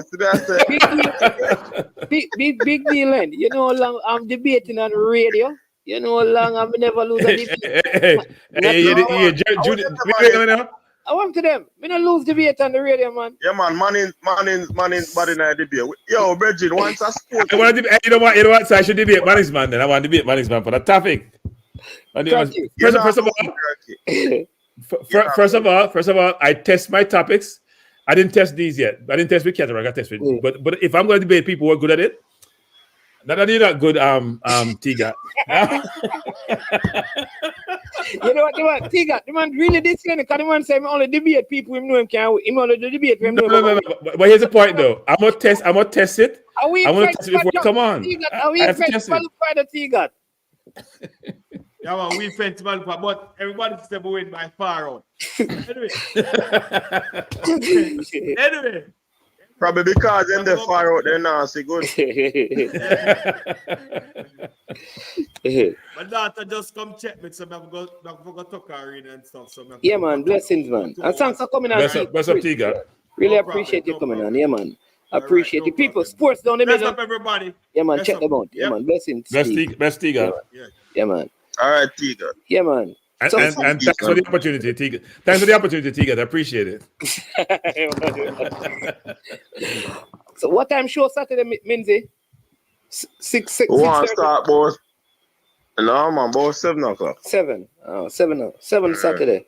Yeah, it depends on you know what's not a, it depends on how my game going on, Coach Minzy. You know that going on. Come play in Liverpool, you know. Oh, it's 12:30 Saturday. Hey, Brain Jane, you see who have weak heart though. You see who I run at them. The man to depend on. Yeah, me I tell her that. And feel me, I'm going to. No, Minzy, if I'm available, I'll join. Yeah, Kranky. Yeah, Kranky. Me like you get out of that one. No follow man in there. I'll join if I'm available. You never know. The results may dictate my availability. There you go, sir. We just tell you straight up, you know. It depends on how the results go, sir. You understand me? No, Minzy, if I'm available, Minzy, I'll join actually because we'd love to have a converse about some of the awards for the year. Yeah, man. It's been a good year. It's been a good year for Jamaica football. I mean, good year for Jamaica. Yeah. And especially in football, even with the girl situation, it still has been a fabulous year for them in terms of the World Cup. So it's been a good year. Yeah. Track and field, football, the whole thing. Yeah. Track and field and male and female football. Even Cavaliers accomplishment as well. Yeah. You know, player going to Italy. A lot of good stories because even Trevor going to Italy. You know, that's a big story. You know, you have Jody Brown just winning with FSU. So there's a lot of things, you know. Antonio Brown, what's her name? Alana Reed. That's a young. Who is Antonio Brown? Antonio Watson. Sorry. What's her name? The young sprinter. Forgive him, Minzy. He's not in the track and field as much as he's into the football. Alana Reed. So. Oh, Andre's in Jamaica. Andre's in Jamaica. He's on vacation, so supposed to shout him tomorrow. So that's why I haven't been seeing him. Spending time with his family. Yeah. That's right. Andre said he was going to Jamaica actually. Have some fun. Yeah. All right, Coach Minzy, bless up yourself, you know. Yeah, man. Big up on yourself. Big up, Kranky. Bless up. Yeah, bless up. Mannings, man. It's been good. I haven't eaten dinner today, Mannings, man, and I don't eat past 8, you know. So this is not a good thing. But because the show was at 7, I came on. I didn't get a chance to eat. But Tegat for my belly. So we can. I don't eat past 8, you know. I normally don't eat past 8 either. But tonight I have to. I don't eat past 8. I eat food. You. Piley, the show is about to finish it up. But just gonna take up the whistle. Why you like to do that? You like to call when the show finish. Big up yourself, Piley. You have 1 minute to go. Yeah, man, I just a call to make sure say, I don't know why Kranky have to sweep the little man. Use the little man and sweep the floor, so I sweep up the whole place. Dust him out, brother, about 80 to 20 thing go. And some little joker and I think I talk about nobody know when I don't know about the day. The man deal with the man case, brother. Because first thing the man ask you a question, you say you don't know. Then how you debate something. Then you can't call a name about who don't get paid. And them little thing you use and lose the debate, you can't come hold a point and you don't have no proof to it, brother. But go on, you know. You know. Continue beat them stand, big show. Bless up. Yeah, we're gonna debate with you and Duclan in a Piney. Oh, me not talk to Duclan, man. What Duclan want to debate me about? Yeah? That's the Air Force, you know. What want to debate me about? We'll come up with the topic, man. Hey, Duclan is a butt. You hear that? You're not going to hear Duclan for no year there. He's a butt. All right. Yeah, cool. Bless up. Mannings, man. That's a good night. Man. It's been good. Yeah, man. Blessings, Kranky. Thanks again for doing this. Yeah, man. Really appreciate it. All right. Have a good night. I need All to right, hear bless. what Dee says about the debate. You understand? Because I know she probably was listening. Dee.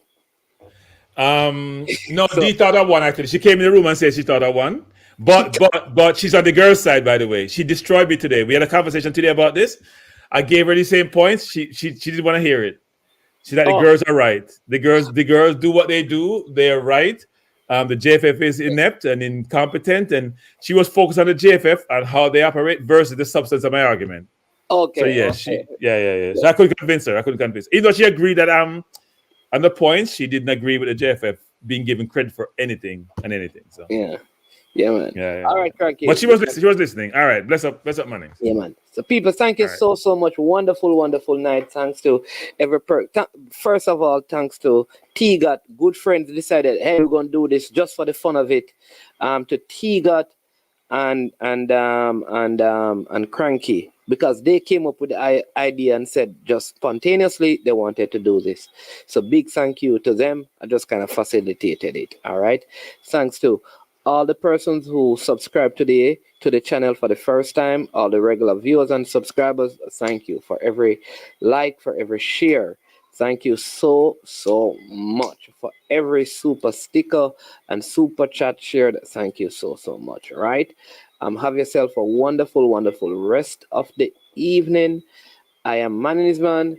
This has been I Am Sure Sports, and as usual, when it gets to the end of the program, we say we are over and we are OUT out of here.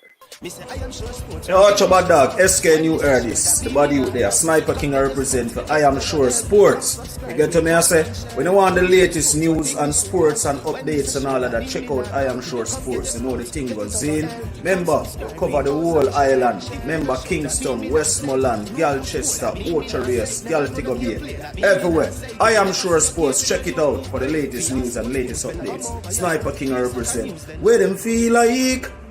Yeah, someone on for the food from we young, from we day, you need height. I Am Sure Sports. Yeah, dog.